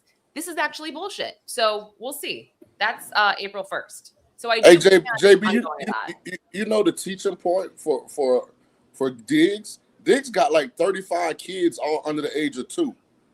Hey, fellas, y'all can't be out here meet the meeting like this with all these random women. Like, he literally got like 4-5 kids that's like 18 months or younger. Like, you see, there's a gang of them. There's fucking a gang. Tyreek Hill, him. Come on, hey, dog. Y'all gonna catch something. There's a shit ton of them. All right, what else, Lauren? What else going on? We got Serion Arnold. He's basically the same. I know you're covering that. Stephon Diggs is next. Yeah. Well, if I go to Diggs, do you guys care? Do you want me to jump on when I'm there and tell you about it? Like, I can do big that news. outside the court, like I did for Diddy. Like, if you care, I'll do that. They start pretty early, so but whenever you can. I'd much rather you find a white football player. This got some shit going on. No, well, there's no white football players in trouble. So go ahead, Lauren. Just keep doing it. This is a black convict only. Yeah, well, like Mark R. Sanchez. Kelly, P. Diddy, Stephon Diggs, Terrion Arnold. White. Yeah, it's a BPS. Can you talk about Harrison Butker? I don't know who that is. Mark Sanchez. All right, Mark Sanchez. Lauren, go. Well, no, there's nothing new with Sanchez. I was just saying I can cover that one as well. I mean, I have. Either Lauren racist or she secretly like the brothers. Like, one of the two. Like, it's a whole lot of black men. Yeah, that is bullshit. That is bullshit. Lauren, call it out. Shaun King. He looked like Suge Knight himself. No. Listen, I will cover all of the stories, all of the. I mean, are you kidding me? Shaun's fucking with you. Don't worry. I'm just fucking with you, Lauren. I ain't Smitty. I'm not Smitty. Oh, no. Yeah, he's not. You haven't talked about my nails yet, so. I have. I mean, I'm used to being around beautiful women with good-looking nails. Like, that's what you should do. I would talk about it if they weren't nice. You're so That's funny. when I talk about it. Yeah. Lauren, okay, what's next? What's the big thing coming down the pipe here? Like, any big case about to jump off other than the big names that we already know? Is there something big you're covering? I'm trying to. So, I mean, with trials coming up, I think we mentioned in April, we've got Harvey Weinstein again, which is so stupid. There's a white guy, right? And Mark Sanchez, white. Yeah. Okay. They're just saying white. Mexican white. Yeah, Sanchez sound real white. What? Sanchez sound real white. Well, he's from Orange County. He white. Though. Enough, okay. Sanchez is coming up April 9th. Yep, that's so far. That's his jury selection starts. Oh, well, I guess he's black, but Keefe D, we might have another postponement in the Tupac murder trial because his lawyer just quit. So when a lawyer quits, technically a new lawyer will most likely have to get caught up. So the Tupac murder trial has been pushed back, I think, 4 different times. They covering that up, Lauren. They don't want that to come out. Wait, oh God, sorry, I just ate my own hair. Like, what is going on? I'm like, what? They will do anything not to go to trial for that. I mean, I don't know if Keefe makes it. I don't know if Keefe makes it to trial. Man, Keefe gonna be dead by the time we be dead by the time. No, he's already in a state prison. He's not even in the Clark County jail. He's in a state prison because he he basically got in some kind of a fight where he got an assault charge / conviction. And so he's serving that while he's waiting to go to trial, all while saying he has cancer and he's fighting cancer and all this stuff. You're so right. He's going to die. This is not going to trial. That's it. You know what else is crazy? Like, it's all associated together too. Like, are they going to ever do the Biggie trial with this? Because that's the same shit. It's the same trial, by the way. No one wants to talk about that, though. Nobody wants to have that conversation, though. Well, Puff Diddy has come up before about the Tupac trial, and I don't know if this is necessarily clickbait or not, but when Keefe D was a proffer, and there was this like 70-something page document that I think it was like 2010 or maybe 2009, somewhere around there, he was giving information to Los Angeles, and he had mentioned Diddy. I think he was mentioned like 80 times in that doc, and but he's never been charged, never been, questioned that we know in this case, but it's been brought up. Like, would they ever call Diddy as a witness? I just don't know. I don't know how they would pull that off, I guess, discovery wise, how they would get that in there, how they would open the door. Maybe if they had that proffer agreement, we'll see. Lauren, there's so much. I'm going to give you some insight. It was egregious what Shaun just did by rubbing his lips with the Vaseline bottle. Oh, I wasn't. That was crazy. I don't know if you noticed, Shaun, but he just fucking did like this and glossed his whole face up with Vaseline while you were talking. So I don't want to interrupt you and be rude, but what he did was egregious, and it was borderline. It borderline cooked the show, Lauren. It cooked the show what he just did. Hopefully, he clipped that, Chris and Paris. Clip it. Lauren, real quick. So there was a Compton sheriff I knew. I'm not going to say too many names that was involved in this whole thing. They were on the take. Then the Rampart Division, which was the big LA subdivision of the LA, police department, was involved as well. This was a huge paid, and I guarantee it leads back to Puff Daddy. I bet you money if they did that, that's a RICO. Well, he alleged the whole thing was, he said, this is KPD, said they were in a party and Puff offered Eric Zip Martin, who's dead now, and him $1 million for Pac. And I think this was about, those medallions they're wearing.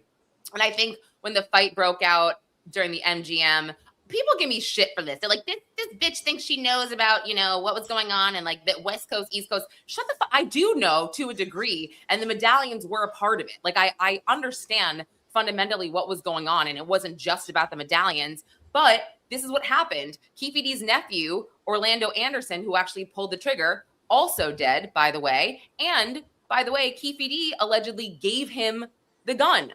He said this before on Vlad TV. And then Keefe D was like the shot caller at the time. And he said, oh yeah, I'm retired now. I live a clean life. I work hard. I have a regular job, whatever.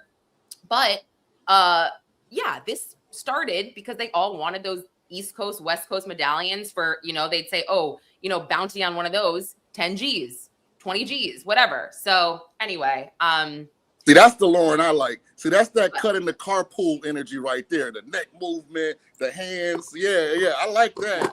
Well, tell them, Lauren. People just they're like, oh, she thinks she knows about, and I'm just like, I'm sorry. Yeah. Sometimes I don't explain things the way my brain, and my mouth are not connecting. We all have days like that. And so I'm sorry if, but I just want people to understand, like, I'm not perfect. I'm not a robot.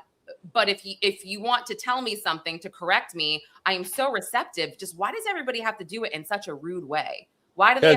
Because they're called keyboard warriors. They're not real people. Yeah, it's just so strange. Where also lately, if I start to speak about, like, even with Diddy stuff or federal sex trafficking trials, I just say the facts. I don't talk about whatever, and everyone's like, oh, look at her. Yeah. She's like a defense mouthpiece. Yeah, you're based or whatever they call it. Yeah. Well, how am I talking for the defense if I'm just freaking telling you what the heck's going on? Yeah. I'm just explaining to you.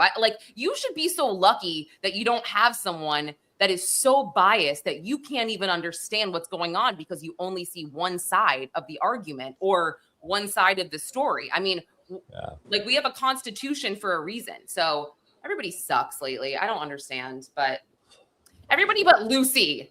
Okay. And Braden and the fish fillets. God, I mean. Yes.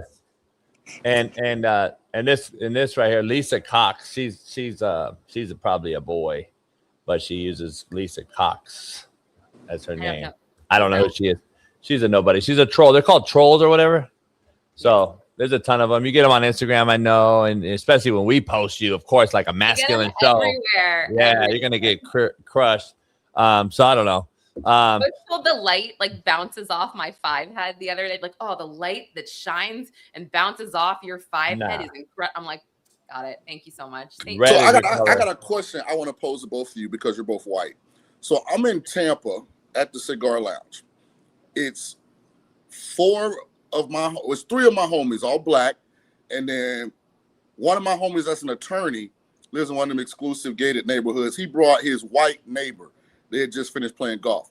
So we're at the bar, JB, Lauren, we're chit-chatting, whatever. So one of my other homies walks up, and I was like, damn, where you been at? You know, I just seems like I've been on call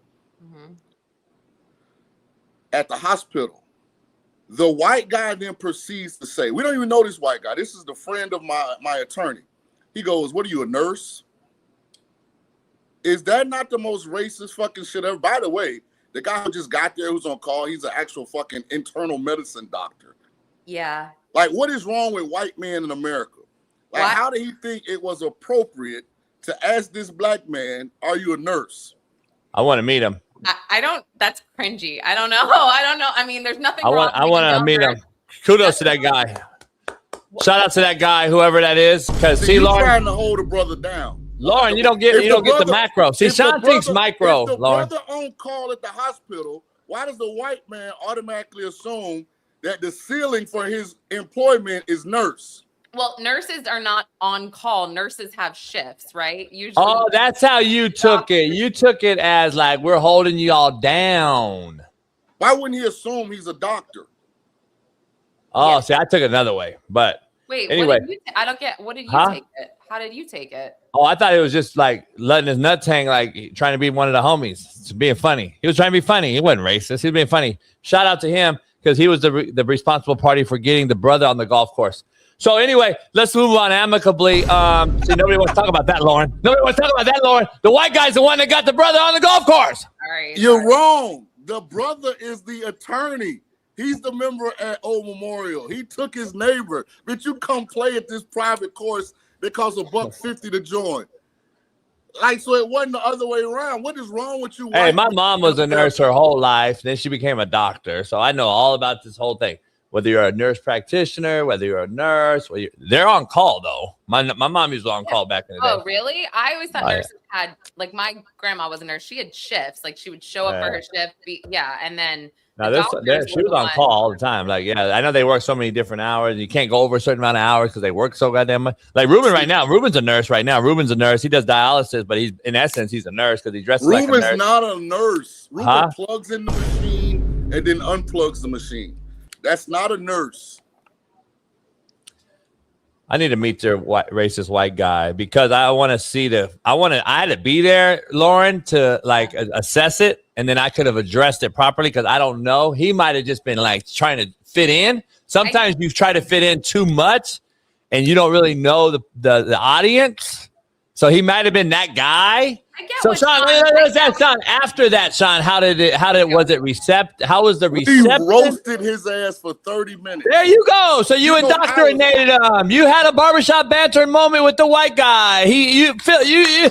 Come on, we need to bring black and white together again, Lauren. See? I mean, you are black and white.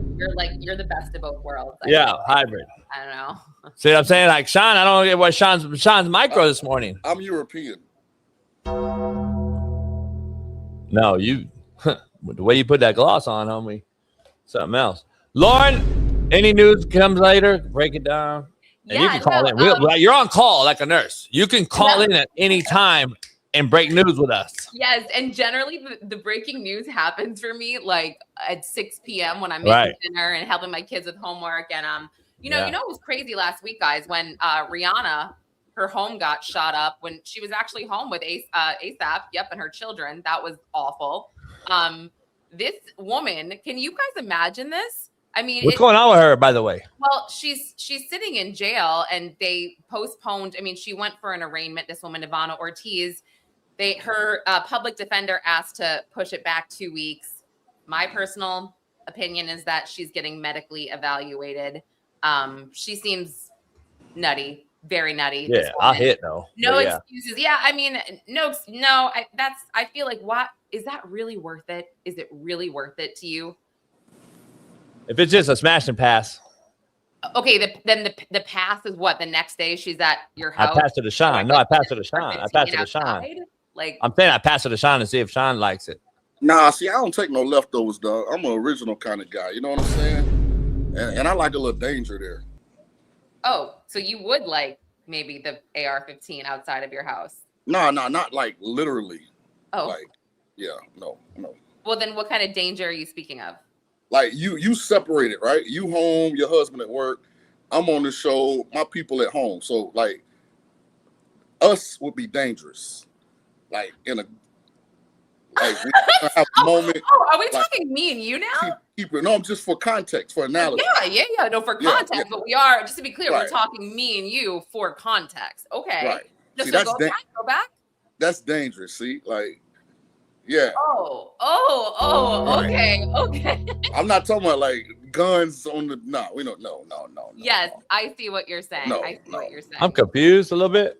Oh, are you? So what he's saying is, I'm home alone. I'm doing the show. My husband's at work. Oh, Shaun, do you want to come over and have lunch with me after we do the show? No, I'm not coming over now. See, I'm black. We don't do that.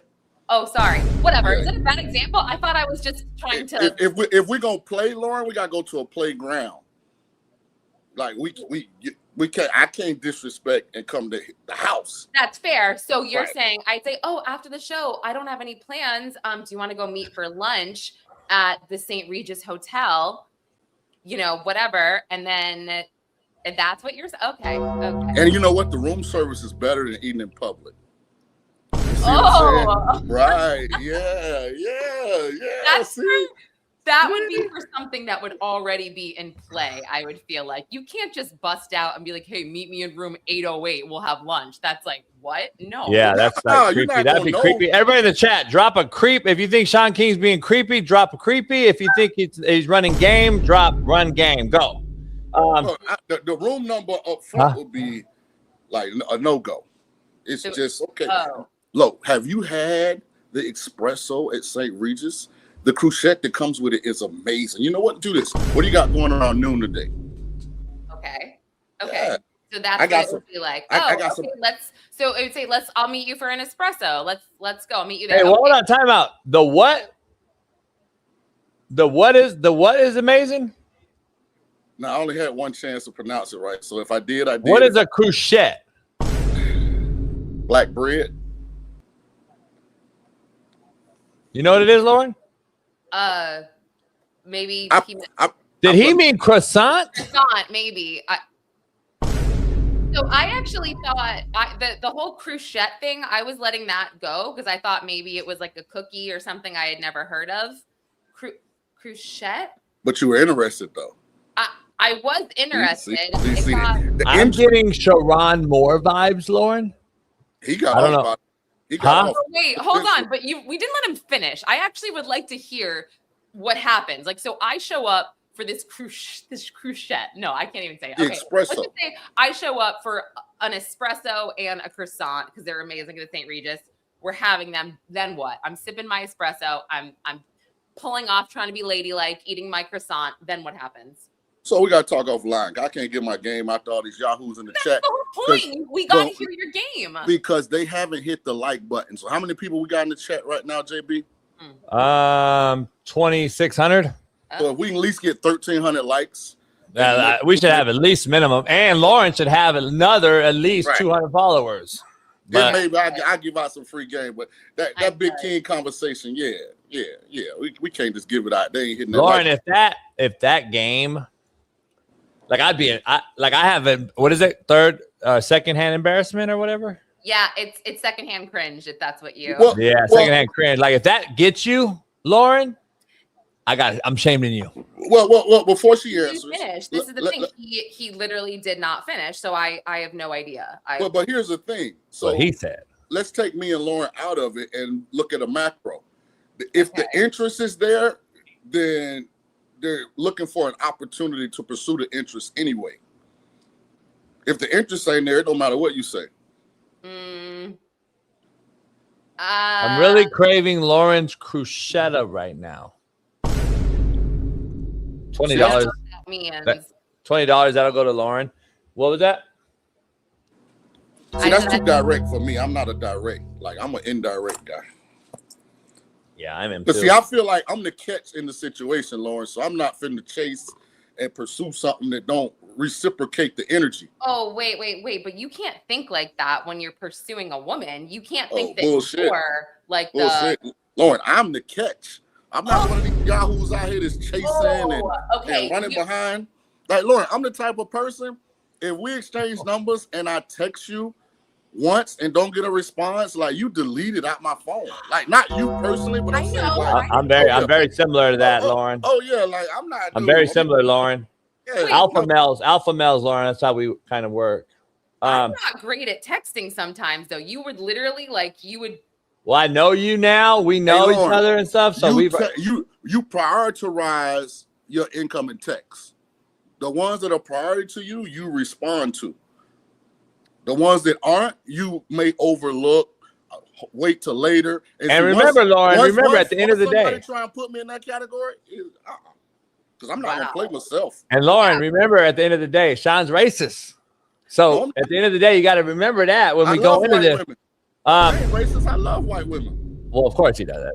But listen, real quick, Lauren, before you get out of here, we have some updated videos for you from abroad. Okay. Take a look. Okay. Tacos del Patron. Sorry. It's your boy Big Smitty. I'm with my friend Nico from LA. We're in Madrid, Spain right now. Yeah. You tell the people you're a big fan of the show. You watch the show. I watch the show every morning. It's the best show. Big Smitty's goated. I hate all the hate for Big Smitty. Yeah. I'm a Big Smitty fan. This is my guy, man. UT Austin, studying abroad. Yep. Follow my guy. Yep. Appreciate the love, man. JB, put us on the show right now, JB. We coming back home soon. Gay. That's amazing. Gay. Oh my God. Gay. No, that was sweet. I thought it was sweet. I thought it was very sweet. We needed that for Smitty to get some love in person because he gets so much slander on the show.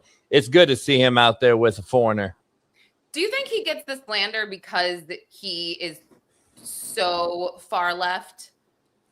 Sorry, I think is that? Do you think is that why a lot of, or is it He like? swears he's not far left. He swears he's just like.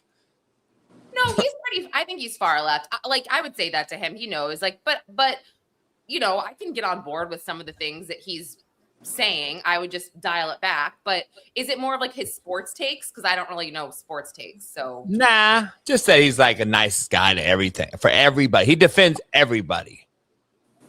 See what I mean? He's like.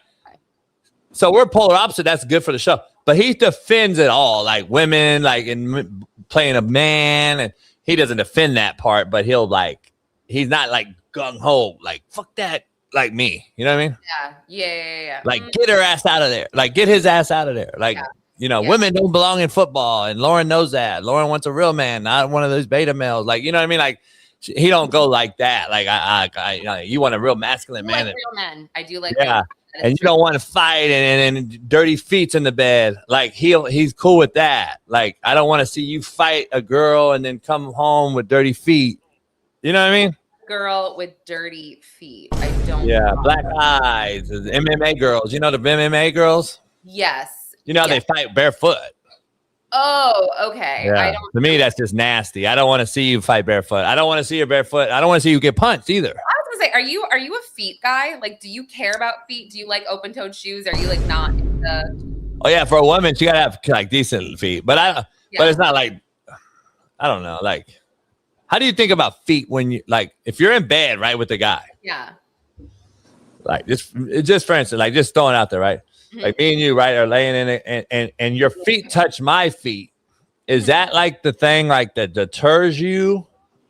At the end of the day, then you never saw my feet before though, and then you saw them after. But I got decent feet for a man, so soft, all that shit. I don't. Is that what if they were fucked up and they look like Shaun King's feet? Would you be well, go? No, I don't think that I would. Well, the answer I'm about to give you is you're not really looking for that. I think this is more like if you wound up in bed randomly with someone, maybe. Yeah, exactly. You don't know. I think if you're getting into bed with someone, you've seen their feet before. Yeah. Random. Their feet look like, and you don't care if they touch yours. So you telling them keep your socks on? Is that what you're telling Shaun? Or I don't. Yeah, I mean, like, what are you saying to these women? First of all, I got really good looking feet, dog. So you can kick all the slack. You can't see anything, by the way, and no, you don't. Oh, those are horrible. I cannot see anything. You can't either. Whoa. Oh, hold on. Shaun, you're exposing yourself. Actually, his feet are not bad. I don't know. Like Ashy as fuck. Well, early in the morning. You just call his feet ashy? Who are you? Lauren, they're ashy as fuck, Lauren. He hasn't used lotion. Are you allowed to say that? Like, can you say that? Like, Yeah, he knows. Like, he needs fucking that Vaseline on his lips, on his fucking big toe. I don't know why he would have showed that. I don't know why he showed that. Lauren, I thought his feet were clean. I think your feet are actually like way better than a lot of men's like gross yellow toes and like that's like gross what? Yellow. I've seen like yellow toes and like really. And it shows my commitment to the friendship. I can't show mine. I would like to show mine. I wish I could show mine, but I'd have to put it up in the air and shit. Then I feel gay. Yeah, so I can't do it. But I'll see you a picture. Yeah, I didn't get in. I didn't get in and sleep till like 2:45, and I got up this morning at 6 to come support my boy and help him do the show today. So that's why I don't have I didn't take time to put lotion on. The water in Vegas is hard. That's probably the only downside to living here. California, we give them majority of our water. We on water restrictions, man. This water like you have no water. You get all your water from us. So anyway, we give y'all our water. Nah, we fund and fill Lake Mead. But anyway, Lauren, it's been great. I'm impressed. It's been great. Anything that happens, like if something happens immediately after the show, you gotta like text us, like something happened. Oh yeah, no, I will always do that for you. Like if there's something like super interesting, especially when it comes to, the world of sports, whatever, I will say my 7-year-old, he spent the entire weekend at Madison Square Garden for St. John's. He's very happy. Wow. He loves Rick Pitino now. Yes, we're a St. John's family. So, but you don't really care about that, do you? I've noticed you don't care much about NCAA, March Madness, any of that. Nah, we're gonna pick games and shit. But nah, I love Rick Pitino though. At least he's one of the last true. He coaches it. He don't allow it. Did he really bang a woman on like the table at Applebee's? Like, is that real? No, it was a high-end Italian restaurant. It wasn't no Applebee's. Oh, I thought it was like an Applebee's or something. No, it was an Italian restaurant in Louisville. His homie owned it. It was a high-end joint. Who was the woman? I don't know her. Okay. I didn't know. How long ago was that? He was at Louisville still coaching.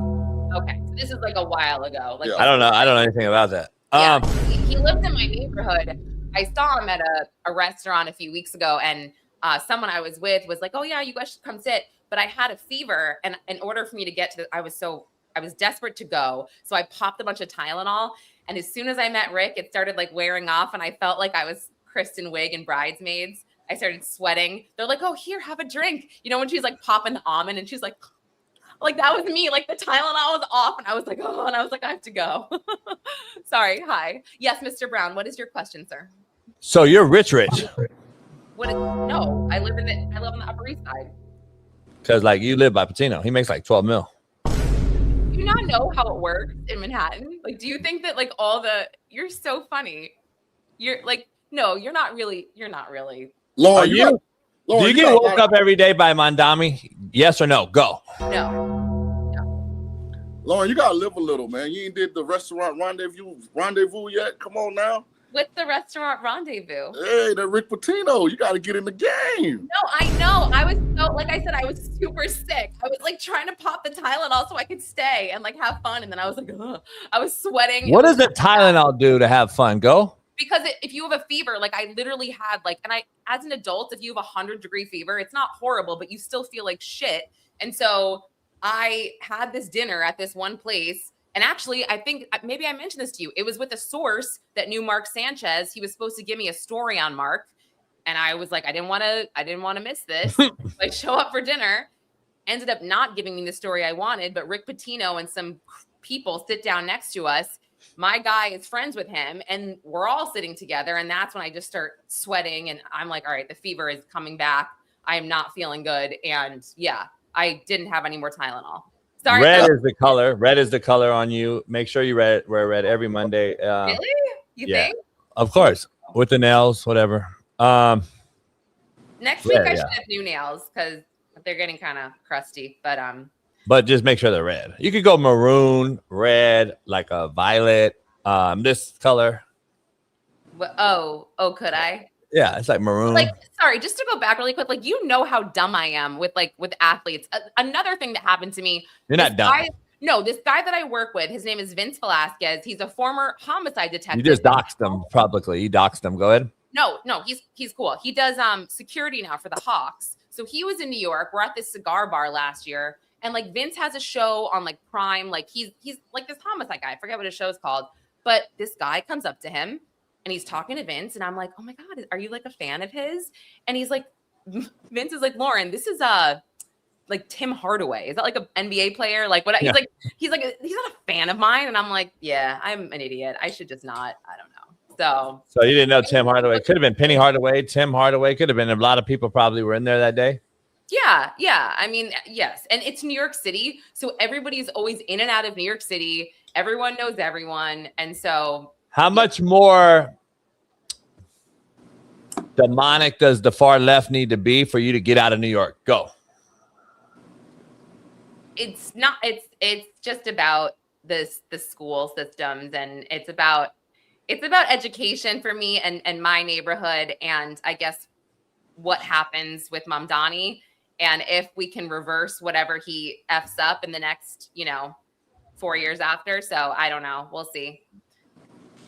He's not, I was giving him a chance. I told you I was not a fan. I was disappointed in you for that, but go. I didn't vote for him. That's not my choice. But what am I supposed to do? Be one of those annoying people that constantly criticize him but don't have any, I don't take any action, or I don't take any, like I was giving him a chance, and now he's proven that he's not taking this seriously. So I hear you. Well, Shaun King thinks he has a legitimate shot now. I saw Shaun's face. Lauren, I saw Shaun's expression after he glossed his lips. After you said you were at a cigar lounge, Shaun thinks he has a real shot now going forward. So I just wanted to let you know that because I am a good judge of character and I'm a recruiter.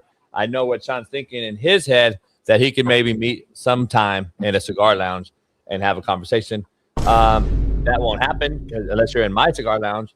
And then Shaun maybe will get an invite. But other than that, great segment. Here, are you guys ever coming to the East Coast, or is it? I don't fly no more, so I could drive. But then, why don't Lauren? I'm in New York all the time, Lauren.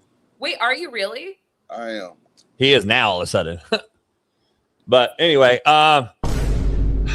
never been there, but now all of a sudden he's there all the time. But anyway, Lauren, we'll see you on Monday, and maybe this week, maybe something happens. Maybe Stephon Diggs choke Cardi B. Who knows what happens? We'll see you later this week. Shout out to you. Love Lauren. Make sure you follow Lauren on Instagram and Twitter.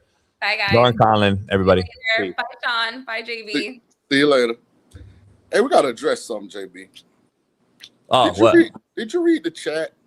No. It's too fast. The amount of simps Oh yeah, there's a lot that exists in the chat today. It's not only that; it's just a bunch of this. Let's get some game out, fellas. Listen, it's 2026, man. You are the catch. Stop chasing these broads, man. That's what they do. Stop making all kind of concessions, man. Like, come on, man. They real simpy. I'm not talking Lauren. I'm talking macro here. Like, y'all got these broads out here feeling like they really that when they really not that. Like, you the catch, man. Look, appeasement is at an all-time high in the male population right now. You should see all the guys in the chat. Oh, my God. I thought y'all was some real ones. Y'all some Nah, suckers. there's no more real ones. Nah, Shaun, we just had a conversation. They don't drink no more.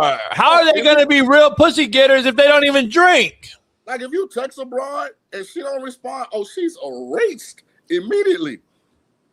Dog, you don't even know. People mad at me. Girls get mad at me. I just fuck.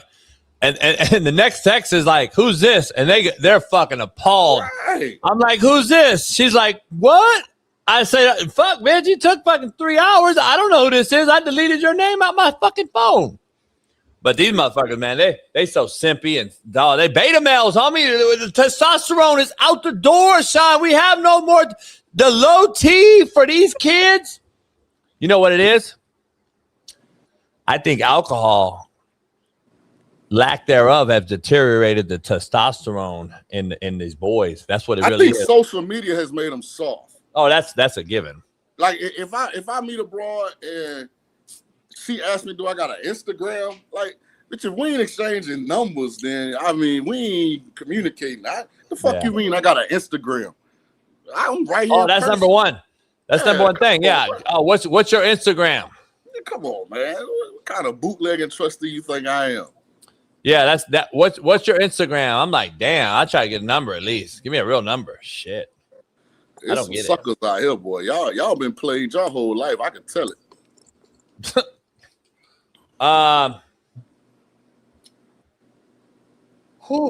Let me see. Huh.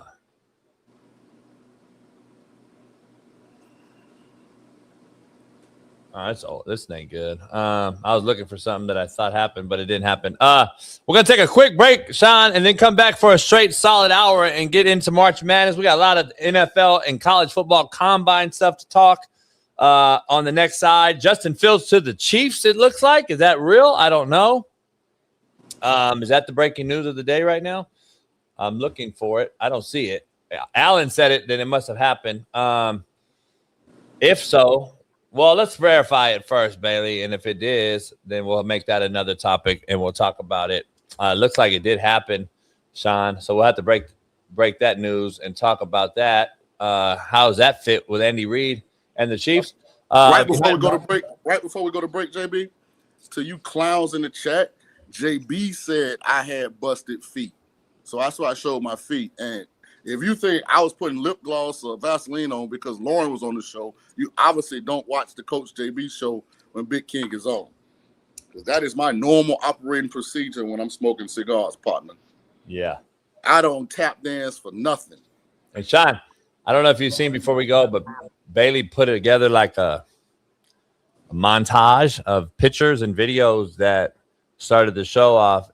And I think we should end this segment with this, Bailey. If you could show it again, what we started the show with, because of everything Shaun's pointing out right now about the simp men in the chat and how they chase.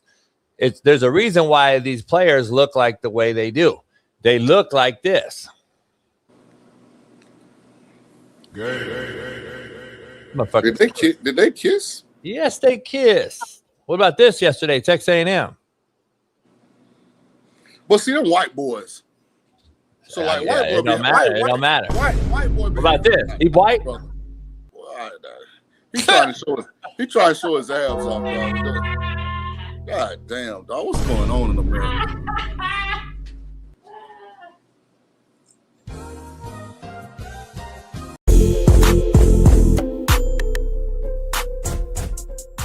Hey, well, fuck it. I'll go home tonight. I'll drink my yak and smoke my stick, and I'll get it back cracking.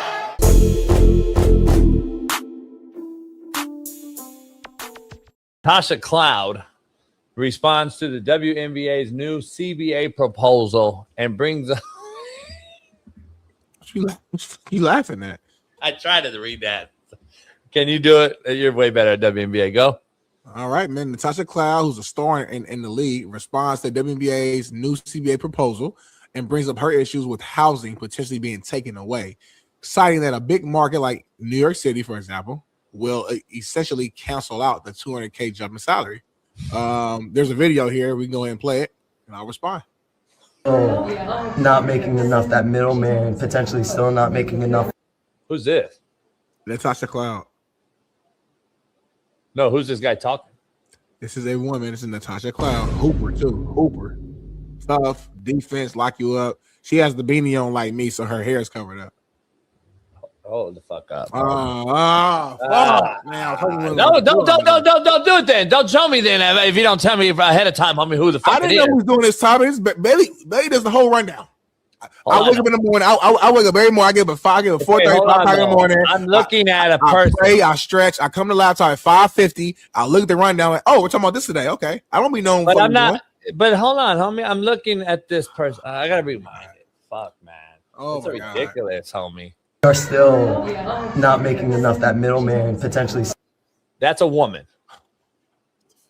Smitty, you cannot defend this voice and tell me that, yeah, she's just a regular ass, run-of-the-mill girl, lady, feminine lady, just running around. I didn't say she was hella feminine. You just said, is she a woman? Yeah, she's a woman. Homie, she's lesbian. She's lesbian. Yes. Okay, she's lesbian. I don't even care about lesbian, homie. It is. Hey, the CBA ain't shit. I don't know what we're gonna do. And she's yoked up with no titties. Come on, homie. That's not. If I just saw that for the first time, it's not a professional athlete. Yes, she's yoked up. She's a professional athlete. But give me some fairness. You want to be fat and slobby like she's a WNBA give me player. some fairness. Be fair to me though. You throw it screen and then tell me that this woman, and I'm like, this woman. I thought that was fucking Muggsy Bogues. Are still not making enough. That middleman potentially still not making enough for housing to also be taken off of the table. You all know this New York market. that $200,000 jump that players are going to make, that's before taxes. That's before what they would have to pay for a potential housing market in the state of New York. So I still am focused on our middleman again. I think it's a starting point. I'm happy with them finally coming back to us with a proposal, but I think there's a lot more that we can do to protect our middleman, even with our jump of salary. That's very fair. That's extremely fair, y'all. I didn't hear anything she said. Go break it down. Yeah, that's extremely fair. She simply said that I guess the newest proposal was one in which they would remove taking care of their housing. They currently take care of housing. So I guess they would remove the housing, but then give them a bump in the pay. So she's saying she's like, well, that's kind of like counterintuitive. Like if you're removing the housing, but then a bump in pay, it's almost like, especially if you're in a big market like New York City, LA, whatever, that money gonna basically have to get used for the housing. So it's not really a bump, is what she's saying. So that's all she's saying. So that's all it is. Shout out to Natasha Cloud, real deal hooper, real leader on the court. That's what it comes down to, man. I hope the women can get to a point in which them and the league can come to an agreement. The league is on fire right now. Everything's growing. I be sending you guys like real facts and stats of viewership and numbers going up. I think I saw a post where last year is the first year they actually made money. Which again, I try to explain to you guys before. The league is actually a young league. I think it's only been 31 years something that it's been rolling. Leagues, if you look at the history of leagues, a lot of times it takes years before they consistently make money. That's what it is. Only 31 years. The NBA did the same shit. First 30 or so years, it was up and down. They were down. They were going down. Then Magic Johnson, Larry Bird hit, and they took off, and they ain't left since. So these things happen, but you are literally either just ignorant, you're lying, or you're just blind if you don't see that women's sports, specifically WNBA and basketball, is on the rise, whether you like it or not. Dog here at Elite Car Stereo, Redlands, Cali. Come see your boy if you need some sounds. Always getting my cars hooked up here, my boats hooked up here, and everything else. Come through, they got it all. Short, fat, skinny, tall. Car Stereo in Redlands, come get yourself some beat. And if you want marine shit, I already told you. Man, the whole boat is from there. For the slapdick boats like go get it right here. There you go. JT, Elite. The man. Win. What's important now? Bam, get you one. CoachJBStore.com. Yep.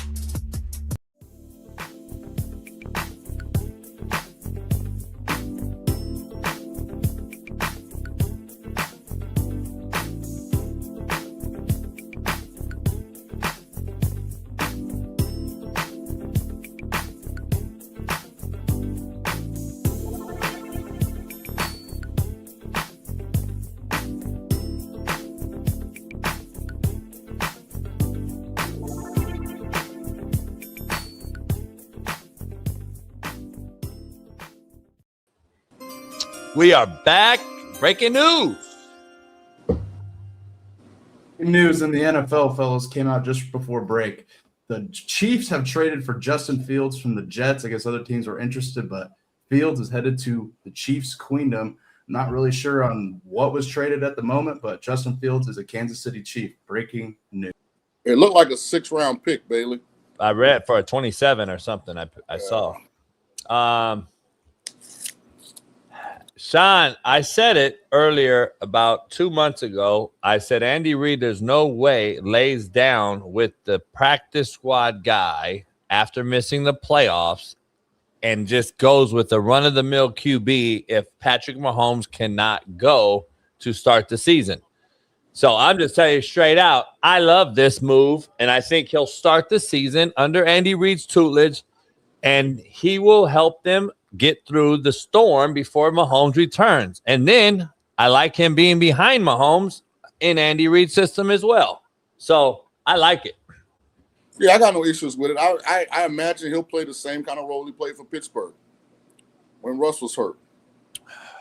Yeah. I think when the signing of Kenneth Walker, and I wouldn't be surprised if they still go running back, whether it's Jeremiah. But he don't have Arthur Smith. He has Andy Reid now, though. Yeah, but I mean, obviously, I think they want to run the ball. Oh yeah, they want to establish a run. I mean, I can see that. I don't dislike the deal. I mean, Justin's a proven vet. Obviously, he didn't make any noise when he got benched last year, so you ain't worried about him in the locker room. I don't see any downside to it.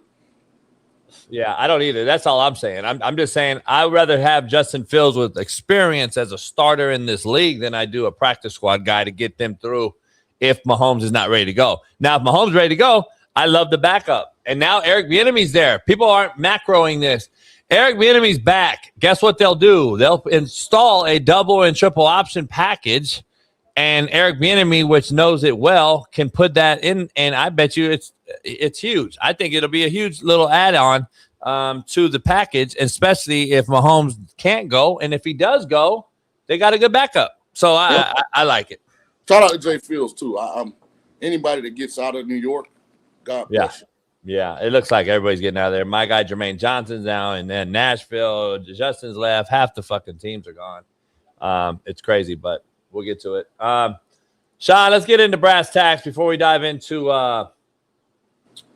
the March Madness brackets and stuff. Taylon is his name? Taylon Green?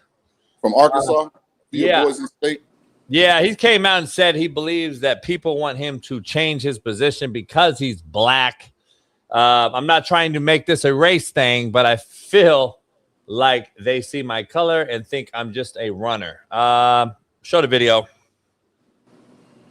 QB or nothing for you? I mean, I feel like I'm not trying to make this like a whole like race thing, but I feel like they definitely see my color and think I'm just gonna run or think I'm just a runner and really can't throw or process things. So I'm really,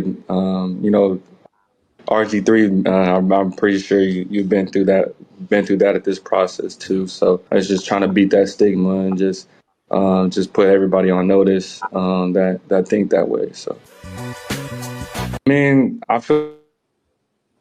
Where you at, Shaun, with this? As a former black quarterback in the NFL, RG3's over there nodding his head. You agree, disagree, what? RG3's a simp. And at least. Unfortunately, Taylor Green, you got film that teams can watch. So you look like a wide receiver playing quarterback. Like, have you seen him throw the ball? Like, I wanted to believe in Taylor Green, but when I just watched the tape, I was like, and nothing he did at Arkansas or Boise State as far as throwing the ball looked like it translates to the National Football League. Like, RG3 had film of dropping dimes down the field. Like, it was an unconventional system at the time that they were running it, but, I mean, he was throwing the ball around. And Taylor Green, come on, dog. Like, I just feel like some of these guys got to be accountable to what's out there film-wise. They're like, not. He don't look like a quarterback when you watch the film. He just looks like a great athlete. Yeah. Remember, though, Arkansas is kind of known for this. Arkansas had a big, thick, athletic white boy quarterback. Matt Jones. Matt Jones, man, and people don't really realize he was a tight end in the NFL and a successful one. So listen, we can talk about all the anomalies. Oh, there's one white guy you moved. Well, Taysom Hill is a hybrid guy we moved around. There's a guy that's been told to move to wideout and returner solely, not quarterback. We've been using these guys for a long time. If you're an athlete, you're an athlete. I don't give a fuck. AR5's obviously hit that wall because of what his film produced. As Shaun King just pointed, he was not proven to be a good quarterback once he got to the NFL. He had his opportunities. So I'm not saying put him at wideout and right away and all this old shit. What I am saying, though, if the film, the eye in the sky don't lie, dog. Right. It's not a color thing. For context, what Bill Polian said about Lamar Jackson was racist because Lamar Jackson played in Bobby Petrino's system and he had a 4,000-yard passing system. He was a fucking legit. Multiple games where he looked like, okay, this might not consistently showcase itself, but it's a whole lot of him being able to throw the ball. There's no person in their right mind, if you're a real evaluator of talent, could have looked at Lamar Jackson in college and said he needs to go right away and play wideout. Right, that was crazy. Like, that shit is racist. If you want to call racist, go ahead and talk Poley and that cadaver that I've already blasted the last few months. Because there's no way, even with his delivery and his mechanics being unsound, there's no way I didn't watch him in college and say this motherfucker can throw it. Right. So Taylor, you might need to look in that mirror a little bit. Like a lot of your issues are you. And Justin Fields, same way. Justin Fields, same way. Yeah, you didn't put enough good film out there throwing the ball, dog. That's all on you. Yeah, I don't know. You know what the problem is? Number one, though, that these kids unfortunately go on these shows where there's no bite back. They go on this show with fucking RG3 and his fucking wife, who's the equivalent to Mina Kimes, who knows absolutely nothing and sits there and does this shit to her husband. And we're talking about a guy who can say whatever he wants and don't get no beef back. Like me and you are going to be like, come on, son. Come on now. Stop. Like, look at all the black quarterbacks in this league that have made generational wealth off of being an athlete. And then we'll give them some shit back. That's what happens. They don't have no fucking buddy that really challenges these kids. And when you go transfer 4 times in 4 years, how about we answer that question first and talk about the brass tacks foundationally? Fundamentals out the window. Loyalty out the window. Getting better verbal wise or communicative wise going to the NFL. Taking under center snaps. Understanding protection. Understanding rolling coverage. Understanding who's hot and who's not. Why aren't we talking about any of that shit that you lack after watching the film? We don't want to talk about that. It goes right to, well, I'm a brother, so I need to go be an athlete. No, you already have the upper hand. You are athletic as shit. That's who #1 college coaches recruit out of high school. I've been telling you guys that we failed the black quarterback at college level because we're not teaching them correctly. And we're allowing them to get away with being freaking nature athletes, and we fail them at the NFL level because of what we do in college. That's what I've been telling everybody about. But what do I know? All I know is this guy gets away with it because of the platform he goes on, and a lot of these kids go on these fucking safe haven platforms where nobody's going to fire back, period. And what RG3 should have did, because maybe nobody in the young man's corner has been honest with it. If I'm sitting on that panel, here's what I asked Taylor. I said, okay, I hear you. Let me ask you a question. If you take away that you're 6'4", I think the kid is, and that you ran like high 4.3, low 4.4. If you take your height and your 40 time away, and I'm asking you this question, if you just evaluate your passing film, tell me what you see.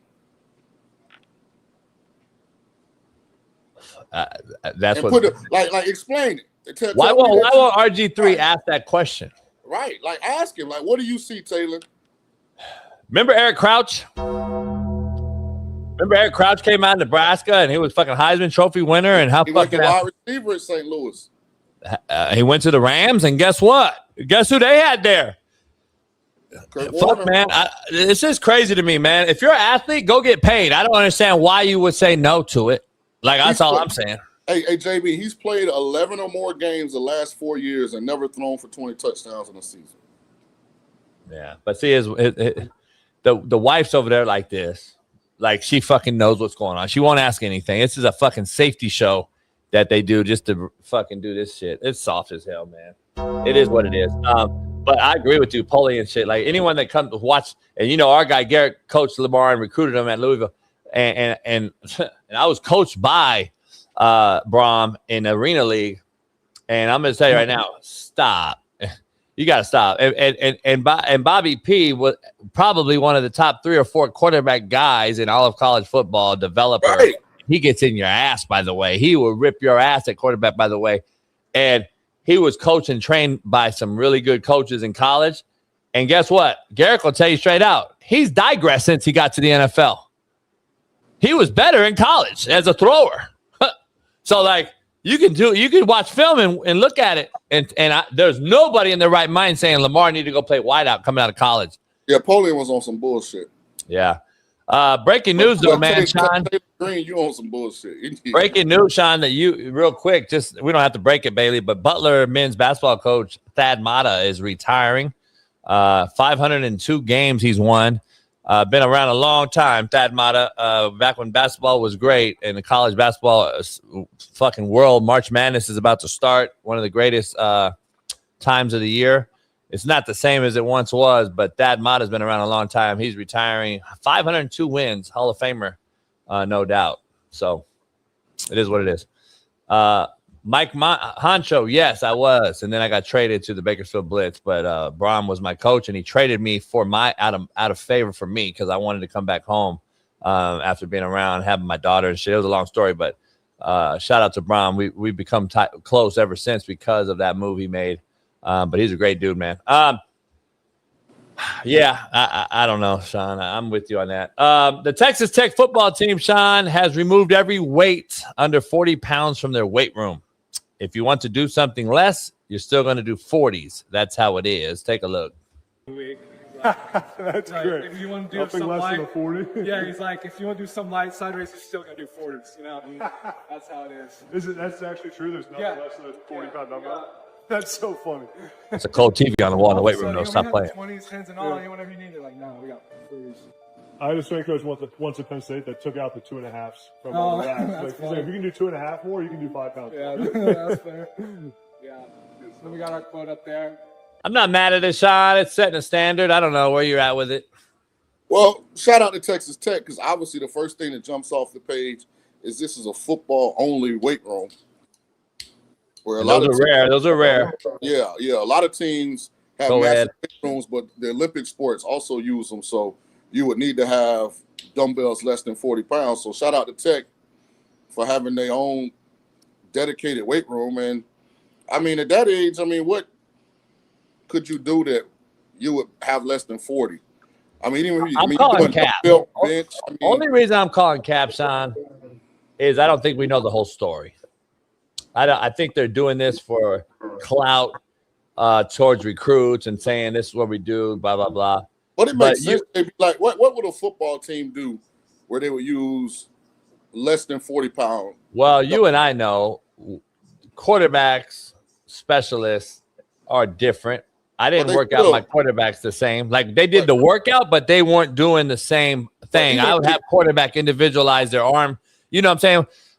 If this motherfucker blows out his rotator cuff, Shaun, you and I are fired. So we better make sure we got some 20s for the motherfuckers out here. Because I used to have my quarterback doing 5 pounds, and we would actually go through the motion and do a whole development of rotator cuff, lat, all our lats. JB, what I would presume was those weights are in the training room. That's what, so that's what I'm saying. Something we're not knowing. There's no way that they don't have access to a 40-pound weight. Right. Yeah. Or, less than a 40-pound weight. That's all. Yeah, that would probably be training room stuff for a guy rehabbing. Because kickers ain't doing that shit. And then, I mean, if a guy can't do 40-pound dumbbells, he on the resistance band anyway, probably. That's what I'm saying. I bet you they got all kind of bands and all kind of rope, and they're fucking doing all kind of other shit. And by the way, everything's specific at that level. Shout out to them for the big boy weight room, though. I'm just telling for y'all that don't know, it ain't a whole lot of college football programs got their own weight room. A lot of guys share. Yeah, no doubt. I think it's social media. And by the way, shout out to Dion in Colorado because everyone's doing what Dion in Colorado started to do. years ago by filming everything, and it helped out. Obviously, it must have ran stale in Colorado for other reasons because they didn't win when they had to stay hot after the social media barrage they had. But their social media took a dip when they lost some games. But shout out to people copying his model. They don't want to give him credit for that. I will. Boosie Badass Shaun brought out Lane Kiffin at his concert in Baton Rouge. Lane's steady staying in social media. They spent more money than anybody in this class, apparently, at LSU. Show the video, Bailey.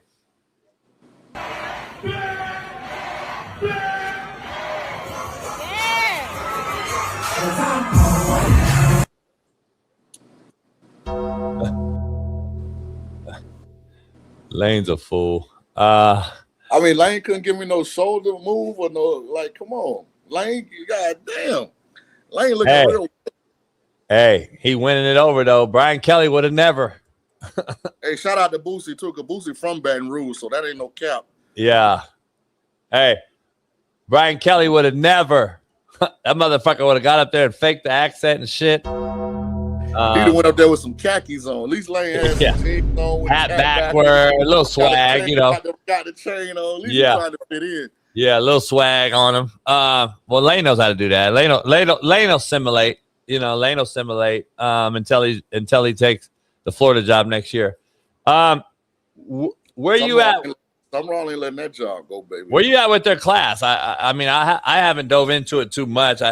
It's exhausting to me, really. I know you're more abreast, or Bailey maybe, but is their class like?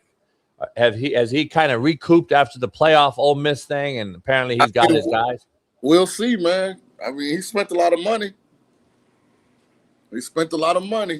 Yeah, we'll a lot of people wishing for his demise. I think he'll win. Here's the thing. That's what he does. He'll win. Can he win it all? Is the question. Yeah. Lane's never not won. Yeah, he's gonna win. But the bar is, I mean, college football semifinal, college football championship game, college football championship. Like, I don't see any scenario where, I mean, LSU ain't bowl eligible, but the bar is much higher there. Nah, so we'll see. No question. After this whole, like with this transfer portal and stuff, man, it's impossible to have like a sound evaluation. Like, I'm standing on business. I am rolling with Notre Dame and Texas, barring some kind of catastrophic injury to like somebody significant between now and the start of college football. I'm telling you, the two horses I'm on are Notre Dame and Texas. Yeah, Notre Dame though is a shoe-in. That's why I'm fighting it. But they're good too. They return a lot on defense. Yeah, DJ Carr gonna be probably top 10 in the Heisman futures, and then Texas. I mean, I think Sarkisian did something really smart. He added 2 winning former head coaches to that staff because something was missing in Texas, and maybe that's what it is. But they got the talent. We'll see if they can get it done. Yeah, we'll see. Shaun, we're gonna do some. And Arch Manning, the best player in college football. Oh fuck! You don't give Arch enough credit for how he played the last half of the season. This Arch is making some plays, JB. I'm telling you, I go rewatch, dog. Arch the real deal, and he did it the right way. He developed. He took his lumps. Handled the criticism after unfair expectations, didn't complain, and he kept working, and he's gotten better and better. I'm not sold. And better. I'm not sold yet. I'm just telling you. I mean, we'll see. I'm not sold, but we'll see. He got to go do it. Yeah. All of them got to do it. Taylor I Green, see JJ McCarthy, though. I see JJ McCarthy all over 2.0. I see JJ McCarthy 2.0. Surround him with a shit ton of talent, and then let's see if he's really ready for the NFL. Because, listen, we could judge all we want in college. We can say how good people are in college all day, but you and I project NFL talent. We don't care how good you are in college or not good. There's guys that don't have stats, Shaun, that you and I talk about all the time, and we just talked about one last year from Louisville who went on and had a great year in the NFL, and you and I both said, watch this guy ball. He's a baller. He just doesn't have that, you know, the fame, the accolades, the talent around him. But we see guys all the time that ball out in the NFL that aren't great Heisman candidates every single year. I don't know if Arch isn't JJ 2.0. See, I feel like Arch has been given a lot more responsibility than JJ was at Michigan. Like the Arch has had to have help, has had to be the reason Texas won games, like crucial. Like we trying to stay in the playoff race games. Like they really managed JJ in a way where he couldn't develop at Michigan. Shit, he wasn't even a full-time starter till later. Remember, he used to split like, series with I forget the kid name. But we'll see. Like you say, Dante Moore, Sam Levitt, Arch Manning, all them guys. They still gotta prove it. They gotta go out and do it. None of them are so accomplished they can have a mediocre year and be the number one pick. They all gotta go out and do it. So we'll see. It'll be fun to watch. No doubt. Shaun, we got Underdog, proud sponsor of the show, Underdog. And it's March Madness. It is here. The tournament is back. The upsets are inevitable, and Underdog is the best place to get it all in right now. Use our promo code CoachJB and get you $75 on a $5 bet. Playing Underdog is easy. Just pick whether your favorite players will go higher or lower than the stats, like points, rebounds, steals, and more. Get your picks right, and you can win up to 5,000 times your cash. So download the app today. Use our promo code CoachJB. Win $50, in bonus entries with a $5 play. That is $50 with a $5 play using our promo code CoachJB. Underdog. Hey, I'll have strong opinions tomorrow, JB. About the tournament. I have some strong opinions tomorrow about the tournament. I told you I had to travel day from hell yesterday, so. All right, we're gonna dive. Tomorrow we're gonna do that.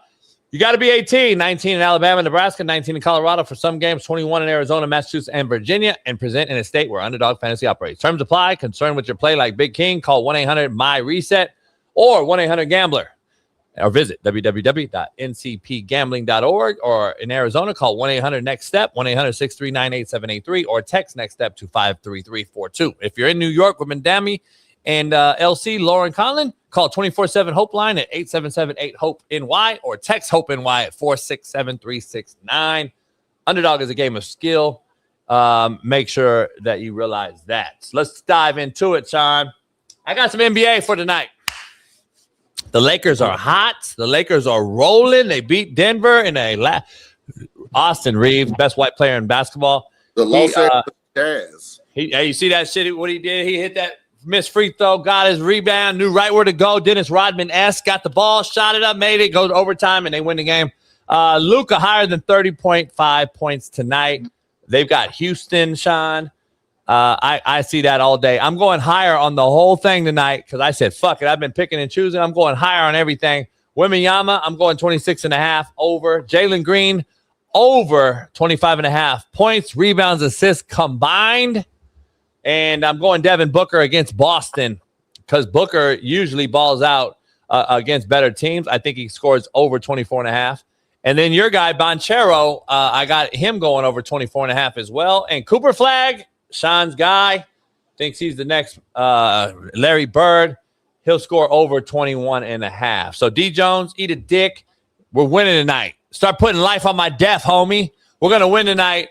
And you can use your Underdog. I know why you're so hard on the Lakers. This is the whitest the Lakers ever been. Whitest ever.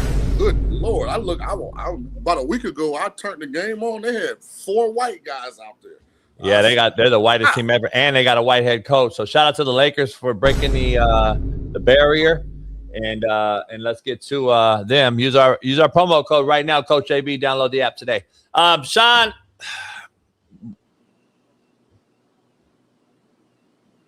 what is that noise? You hear that? Is that you? Mm-mm. I heard an alarm going on. Now, ain't nobody here but me. Oh, really? Yeah. I heard the alarm going off. Is that my shit? My car? Might be the BMW. No, my shit's in the back, though. That means somebody broke in my shit. Ash probably bumped into it. They thought it was getting broken into. Somebody broke into my shit then, and then they get smoked.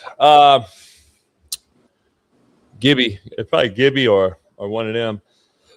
So let's get into some let's talk in the brass tack. This is a great topic right here. Troy Aikman thinks easier training camps have led to more season injuries. I've been saying this for 5 years. I said when you make football a controlled violence, you're going to have a bunch of injuries. It started with kickoff, Shaun. Then it started with helmet condoms. Then it started with lack of hours on the football practice field. Then it started with padded practices going to shorts. Then it started with the straight mentality of college as they enter the portal. And we go to 4 different philosophies in 4 different years. Guess how many tackling philosophies that is? 4. So we had to understand it is a combination of all kind of shit. And I think Troy Aikman is right on with this. I've been saying this for a while. You make it easier, you're going to get injury, Shaun, because in the game, you can't turn it on and off. You can't go half speed and expect not to get hurt. I don't know why people haven't figured this out, but I'm with Troy Aikman. You? 100% I agree. Like, here's what I don't understand, right? Practice is supposed to prepare you for the game, right? I think everybody will agree. The games are hard. The games are physical, like they are hard mentally and physically.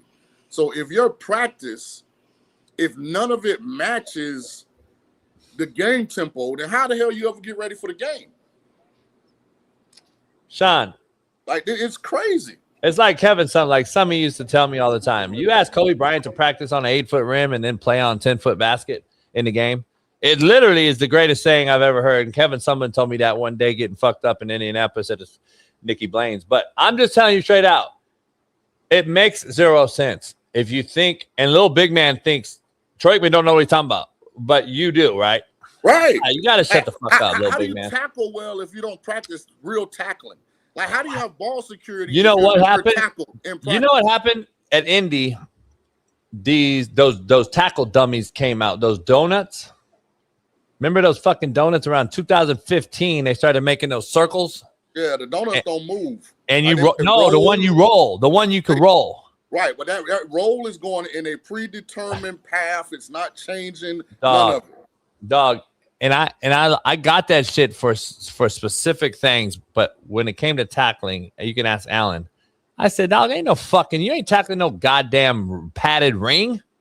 I said, it's fucking stupid. And then they made the robot, Shaun. They made the robot dummy, the one, and I bought one for quarterbacks because I had it. We put it on the remote, and we were I wanted them to throw to it in pregame. That's all, our pre-practice. That's all we did.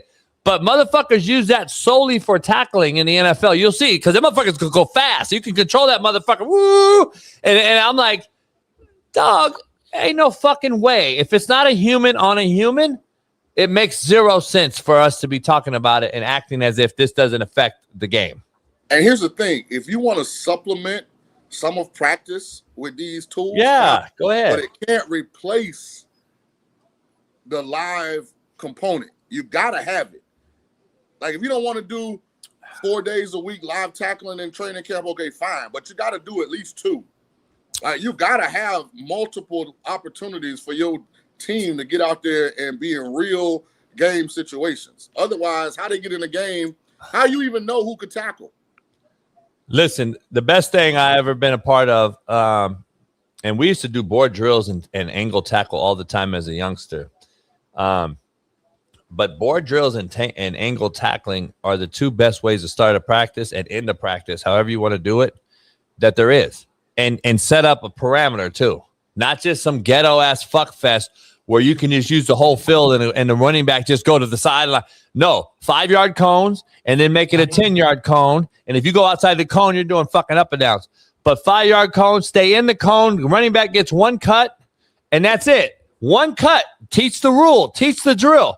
And then for the defensive guy, how about take the air out of the fucking ball carrier? That means get to his ass before you get any air in between you. So let's take the air out. What are the coaching points? Take the fucking air out. Don't let them cut back on you. We got guys. And what do you see, Shaun? You see a motherfucker starting to drill, and he sits there, waits for the running back, and the motherfucker's going to strike the shit out of you. No, cut the air out. Go get his ass. And then we talk about what, Shaun? Shoot the hands, eyes up, ass down. Don't fucking have your head down. If your head's down, guess what? I'm gutting your ass. You're going to run around the field. So I'm just like, why are we not teaching? You know what happened, Shaun? We took buzzwords out. We took buzzwords out of coaching. Take the air out, shoot the hands, eyes up, see what you hit, run your feet, upfield shoulder. Dog, we took all that shit out of coaching. Coaching becomes so fucking do what you want. Like, it's fucking egregious, homie. You wonder why we have more neck injuries and soft tissue injuries? Because we don't do it in practice. We're not practicing. Pete Carroll did it, Shaun, 10, 15 years ago in Seattle. They made all these fucking, drill tapes for it. Colleges started to use all the shit Carroll was doing in practice for neck and shoulder injury purposes because he wouldn't let you use and get your head up. Or he wouldn't let your eyes down. If they did, he'd punish you. And I don't think we do that at all anymore. Like, I've been at practice, Shaun, where I'm watching like, God damn, they allow this shit. They allow this shit to happen and don't correct it either, and they don't coach it either. Yeah, see, I was lucky when I coached because I did have head coaches that would give me some freedom. I would go to the running back coach. Hey, we need some one-on-one. Yeah. And one day it'd be run plays. Next day it'd be, I want your backers to drop in zone. We're gonna throw swing passes to the back. And then my guy he rallied to the ball and let's see who can make somebody miss in space. Which one of your guys can tell? I gotta find that shit out. When I was quarterback coach, and shout out to my head coaches. Hey, today I don't want them to tackle the quarterback, but I want it live on the quarterback. If they can get, because a lot of times they don't touch the quarterback. No, fuck that. If you can swipe that ball out, because he ain't got good ball discipline back there, get it out. And Shaun, I'm gonna be honest, like, that's a head coaching problem or issue. It got to come from the head guy. He got to okay it. But what I'm saying is, we had 3 practices. We had 3 practices. And when we do a PowerPoint prior to practice every day, and everybody on our team knew what practice tempo it was. It's called a tempo, right? So we don't have no, if we're in full gear, it's full go. If we're in shorts, it's stud, or we tap off the ad. We got to get 2 hands on the upfield shoulder. We have to touch off with 2 hands, and the runner has to finish the drill, whether it's a score or whether it's finished through that particular parameter of the drill. And then we have walkthrough. Those are our 3. So see, what happens is head coaches don't know how to head coach no more. What happens is they don't tell you the tempo. So what happens at practice is you have a ghetto fuck fest happening where an offensive guy is trying to drop his shoulder, and then we got a defensive guy who's trying to be, because the D coordinator says stay up, and then the offensive guy drops his shoulder. No, the head coach has to set the fucking tempo, and everybody out there knows. Then we don't have no fucking issues. And again, what does that do? That takes away injuries. That takes away doubt. That takes away our speed and how fast we run to the football or not. And that's just head coaching, dog, 101. And if it's not that way, then we're barking up a tree here and we're pissing into the wind. So that's all I'm saying. I think it has to be controlled. You shouldn't have to go over to me and say, hey, man, make him live today. No, we've already discussed it in staff meetings. And Shaun in a meeting goes, hey, dog, can we get this motherfucker some live bullets? Right. I might switch the tempo on a Tuesday to live. I gotta see how they handle chaos. Yeah. Like the running backs, I'm making them finish at least through 20. Yeah. And you gotta get right back in the huddle. Like, that's conditioning. Yeah. Like, I gotta know that when we get in the game, if you break off a long run, are you mentally strong enough to get back there and maintain ball security and make the right read and put the effort if it's pass pro. Like, I gotta see it. And quarterback, man, look. I can't stand when a DN run 5 yards past the quarterback talking about he got a sack. And I can't stand when a quarterback would have been sacked and he think he made a throw, 2 seconds later. Like, we got to get realistic tape so we can coach and get better. Yeah, no doubt. I wish I had a PowerPoint I could show you, but I have so many PowerPoints that I used to show before games and shit. And that's what I'm saying. You show it. Have it on there. Like, I just don't understand why you wouldn't show it more often in meetings, etc. I don't get it. But and for you coaches out there, you got to coach your position.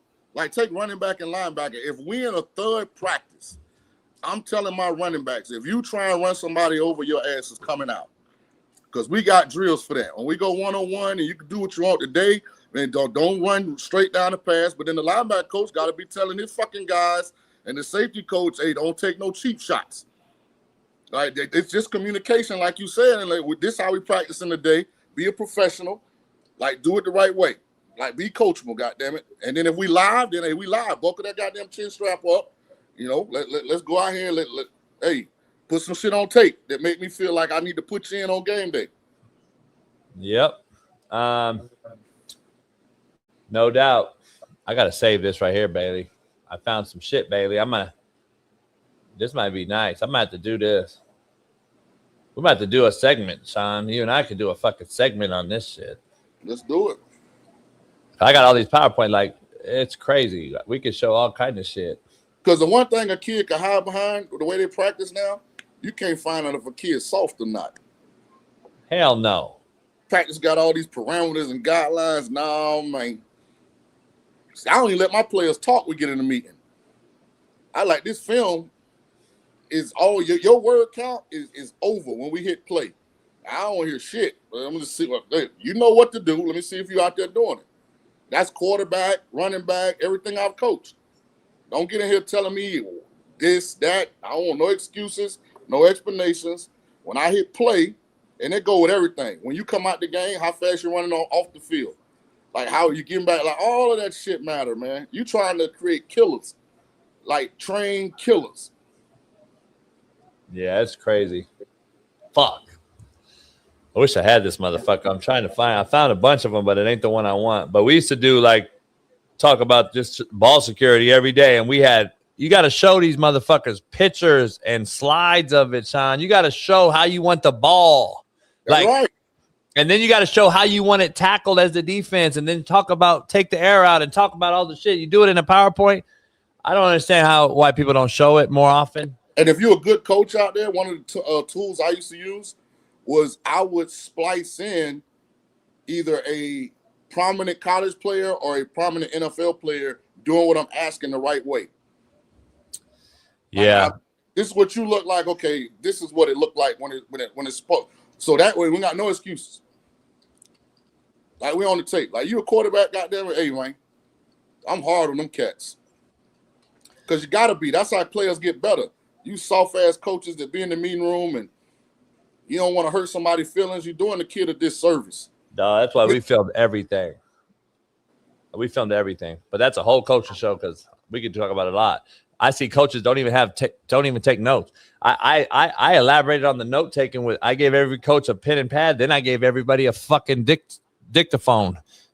You fucking speak in it and records, and then I brought it to the office. I put it right down and say, sometimes I'm so pissed off, I just lay the fucker down and I let them all hear what I was saying in practice.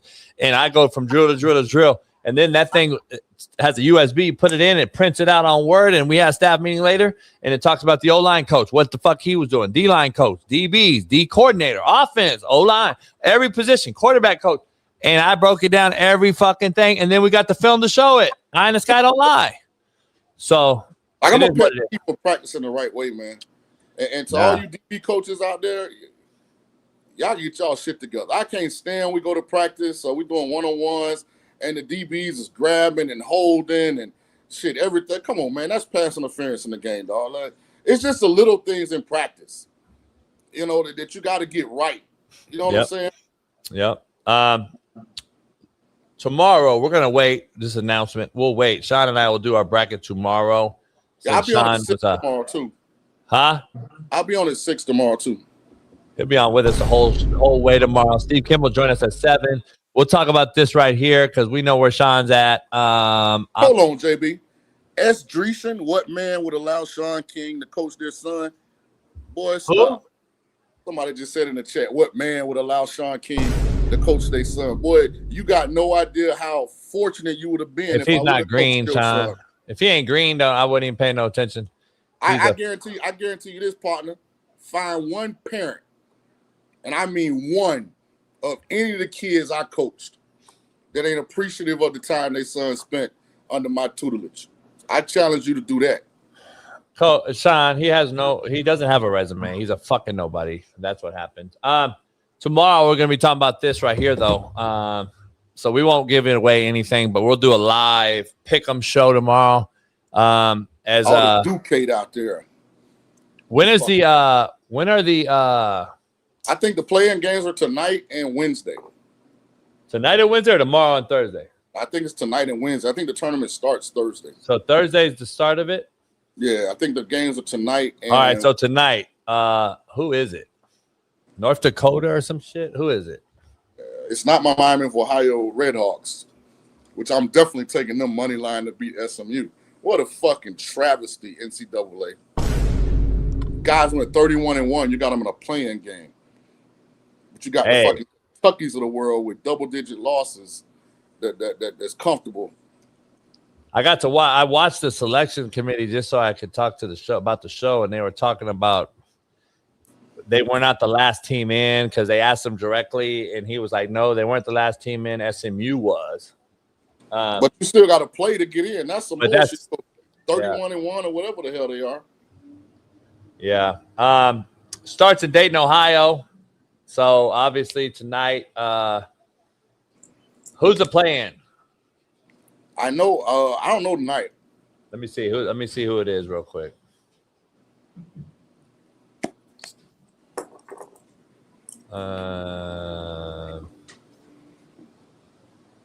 SMU. Hey, by the way, whichever one of you bootlegging ass trustees at the Tampa airport that took some of my sticks. Oh. I'm gonna get to the bottom of that shit. Really? Yeah, so I put my cigars in my checked luggage. Right? I know how many sticks I had in here. I was 6 sticks short when I took this out of my luggage when I got to Vegas. I'm gonna find out which one, and I'm talking about high end, like $50 sticks, like Davidoff, Cohiba, like some high end. I've had it happen. And they've taken my fucking lighters too. Now you can't have a lighter at all, but even in my case down below, they've taken my shit. Yeah, I'm gonna get to the bottom of who took my shit. What you gonna do if something happens?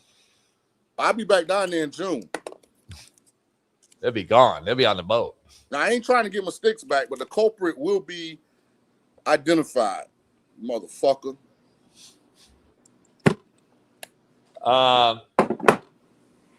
We'll see what happens. I can't wait. We're gonna dive in tomorrow. We'll dive into the show tomorrow. Justin Fields, though, back to that real quick before we move on. What'd you say? It was what was it? A 27. I think he got a 2027 6th-round pick. I think. Yeah. Elaborate on this. Why it's good, and why it's bad, real quick. For Justin Fields, Justin showed during the Pittsburgh stint that if he's got to fill in, that he can play winning football. And I mean, he's got experience. You know, he'll probably get better under Reed's tutelage and being around Mahomes.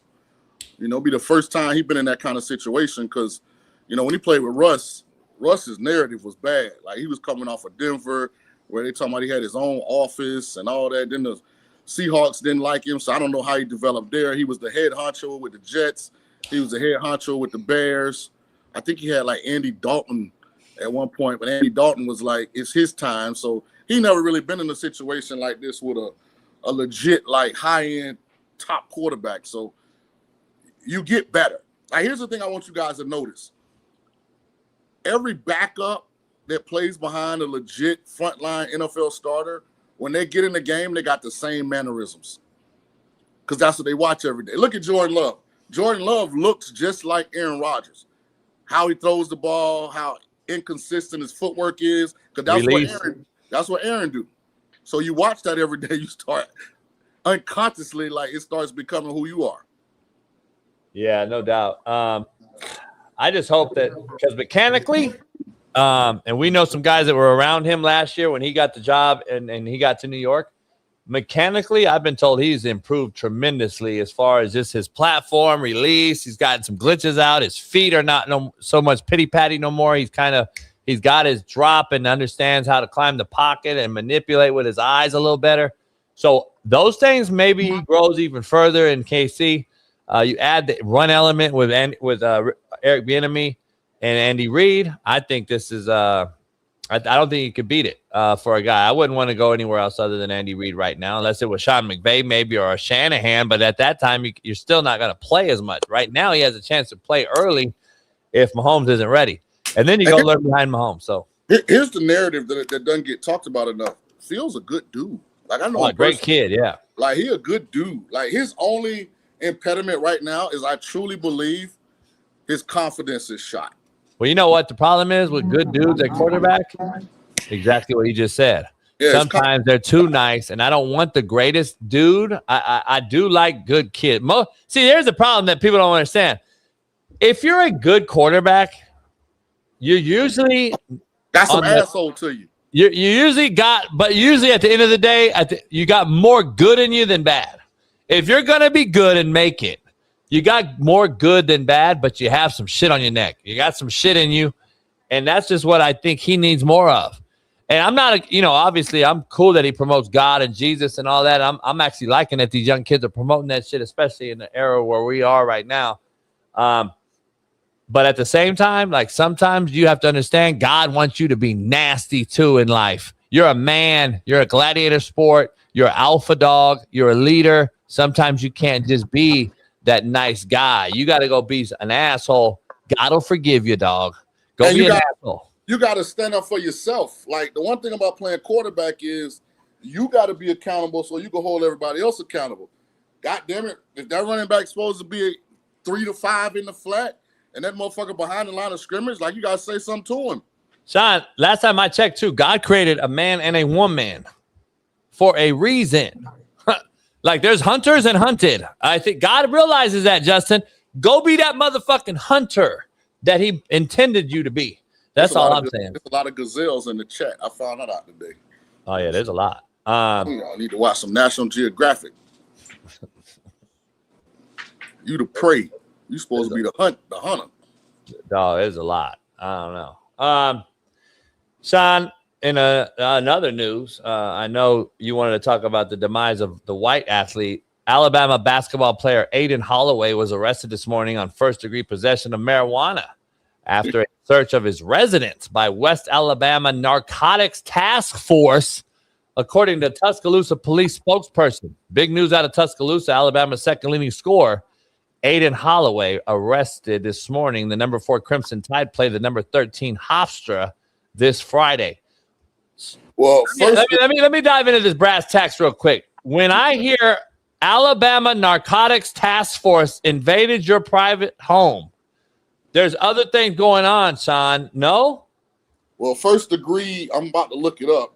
I'm sure that has something to do with the amount. So without knowing. But for them to come to your house, somebody either A, they snitched on you. B, how do they know you had that much? C, why are they at your place?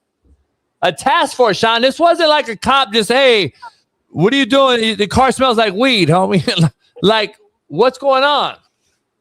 Yeah, he might have been They've been tracking him, Shaun. If you got over a pound of weed and marijuana in Alabama, they're tracking you because that motherfucker was selling. So here's the problem I have, dog. So JB, first degree marijuana possession is a serious criminal offense, typically classified as a felony that involves possession of large quantities of marijuana, possession with intent to distribute, or possession with intent to distribute, or repeat offenses. So that first degree is what I look at. So that it don't look like he just had stopped by the weed store and got him like a little vape or something. Like it looked like he was in there trying to be a big dog. Well, I think he's the guy that the whole team and everybody in the dorms go to. And once you are that guy and you're the hookup and you're the plug guy and you're the man, guess what? The shit get out there real quick because you can be bought. The little white girl in the dorm that goes and gets her weed from that guy is going to snitch on your motherfucking ass when they press her ass. But JB, that's another byproduct of the NIL shit. No, and thank you. I'm trying to get there, dog. Go ahead. Give us your take. I got a different one. Now you got enough money for the homie in the hood. Like, shit, we can get this for this, and then you could take it up there, and we could turn this into that. And, hey, now you had goddamn West Alabama Narcotics Task Force. You don't got on their radar. So what you're saying in summation is that they're taking the money and trying to do some old hood shit that we used to do, talking about flip a dime into a quarter and a quarter into an ounce. Here's the thing I have to say. That's what it looked like. This is why you don't pay them in the manner that you paid them, because we have given the keys to kids that don't know how to drive a Prius yet, but now the key says Lamborghini on it, and you expect them to succeed at a high rate. It's fucking ignorant, and ignorance is life-threatening. You're now giving cats that don't know how to manage money, never had this amount of money, have grown up in poverty and looking out for their moms, and their moms working 3 or 4 jobs. And now you trying to survive. You get money and you're like, oh shit. And you revert back to what you know. That's the problem with NIL, homie. We're not teaching no type of fucking money, financial literacy whatsoever. And we're getting these kids to go out and do foolish things that gives the black eye to the whole collective and NIL. And that's what the problem is. I said, if you made it about your personal sales, jerseys, or if being approached by a brand, cool. That's NIL. That's name, image, and likeness. Not fucking paying them to play, though. Because you pay them to play like this, you're going to have more issues. And we've seen more issues. I'm going to be honest. We've seen more issues than not with this NIL shit. But what do I know? They getting big money. And they getting big money. And you're fucking the weed man, homie? When you on full scholarship, if you got $5,000 a month, you the big dog on campus. You in every local club. You buying it like you the big dog. These guys getting 20, 30, 40,000 a month. Shout out to Mike Bundy, man, keeping it real, dropping a C note, saying that he's already been released on a $5,000 bond. Well, yeah, it's a non-violent offense, so that don't surprise me. I'm just saying the first-degree marijuana possession. I just read to you what AI says that means. So, yeah, I don't know, man. And it might not even be his. It might be his partner's. But you a damn fool for letting your partner story shit at your crib. So we'll see if he plays or is allowed to play, what have you. Now, what do you do as a coach? Because Alabama has some fucking history now. We talked into the motherfucker with the strap and all that shit. We've just had that whole conversation just a couple years ago. So basketball and football, but Tuscaloosa rough right now. So where are you at with the coach? Because the coach has been known to play these motherfuckers to win. So where are you at with the coach playing this Friday as they play Hofstra? Well, you'd have to be privy to the story. But at minimum, you're done for the rest of the year, dog. Just for putting yourself in that situation. Like, even if it's your homeboy. Like, let me tell athletes, this is a PSA, and to all the real ones in the chat. If your homeboy puts your freedom or whatever you got going on in jeopardy for some shit he got going, he's not your fucking homeboy. A real friend not going to jeopardize what you got going on for some shit he doing. You jeopardizing two things. Your current status and your future status. I do not understand. If you had a Power 4 program and you have an opportunity, if you're in the SEC in football and basketball and you're a player, he's a second leading scorer. You're getting looked at by NBA scouts, dog. You are getting looked at. You have an opportunity to make it. And I'm tripping on these fucking yes men in their camp who allow these motherfuckers to allow them to go fuck up and be like, nah, homie, we had homies that would check our ass, like set us down like violently, like motherfucker, you tripping like this? And like today, it's like, yes, man, homie. That's again back to the beta male, homie, the soft pussies that can't be talked to in a manner that now these young punk ass kids pull out a strap. And, oh, who you talking to? I'm a grown ass man. That's the favorite thing they say. I'm a grown ass man. Motherfucker, shut up. That's the problem. Ain't no other man gonna get me caught up in his bullshit. Like if my friends, you can't beat your woman when I'm around. We ain't doing nothing illegal, narcotics, none of that. None of that's going on. And when I'm around, it just ain't gonna happen. And you're gonna get one warning, and then you ain't fucking with you no more. Yep, I agree. Yeah, I still got love for you, but I ain't fucking with you, dog. I'm not going to jail with your dumb ass. I'm not getting caught up in some domestic abuse because your dumb ass can't handle your emotions. If you that mad at your old lady that you need to hit her, then that ain't the one for you. Leave. Yeah. God damn it, there's a bunch of women out here. For you, none of that's happening around me. And I ain't trying to act like I'm so big bad. I'm saying as a man, like you ain't gonna mess up what I got going on for your foolishness. That is not gonna happen. Yeah, I'm with you 100%. And if you do it around me and I don't know, I'm gonna tell on your ass. As soon as the cop, I'm gonna raise my hand. Look, that's his shit. I ain't know he had no shit on him. He know better. Right there. This is his government name. This is his social security number. This is date of birth. This is where his original home address is. Shaun, the game, the day went by, the show went by. I didn't even know it was 9 o'clock. We'll end with this real quick because maybe a video. We'll go a little bit over. The Eagles saying they will not trade A.J. Brown at this time, despite serious conversations with the Rams of all people. Shaun, I was hearing the Rams were serious players in this A.J. Brown thing, and I was like, hell no. How the Rams going to get A.J. Brown too? The Eagles are holding tight. I think this is Howie Roseman playing chess, not checkers. And I think he's still going to trade him. That's my gut instinct. I still think they trade him. Shaun, you cannot go another year with this disgruntled.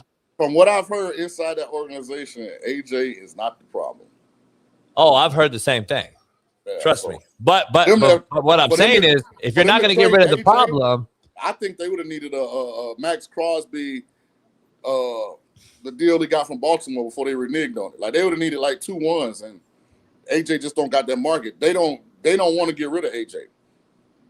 Here's my point, though. I get you, and I've heard the same thing you have. And the issue I have is, though, you can't continue to keep the same shit, though, because if you don't get rid of one of them, listen, you know how the business works. If the shitbird is still there and you can't move that shitbird, and he's a guy that just is incapable of performing to the way you need him to, and then you have disgruntled pieces around that piece, then you got to get rid of one of the pieces so that the shitbird that you're not happy with can at least be more comfortable, right?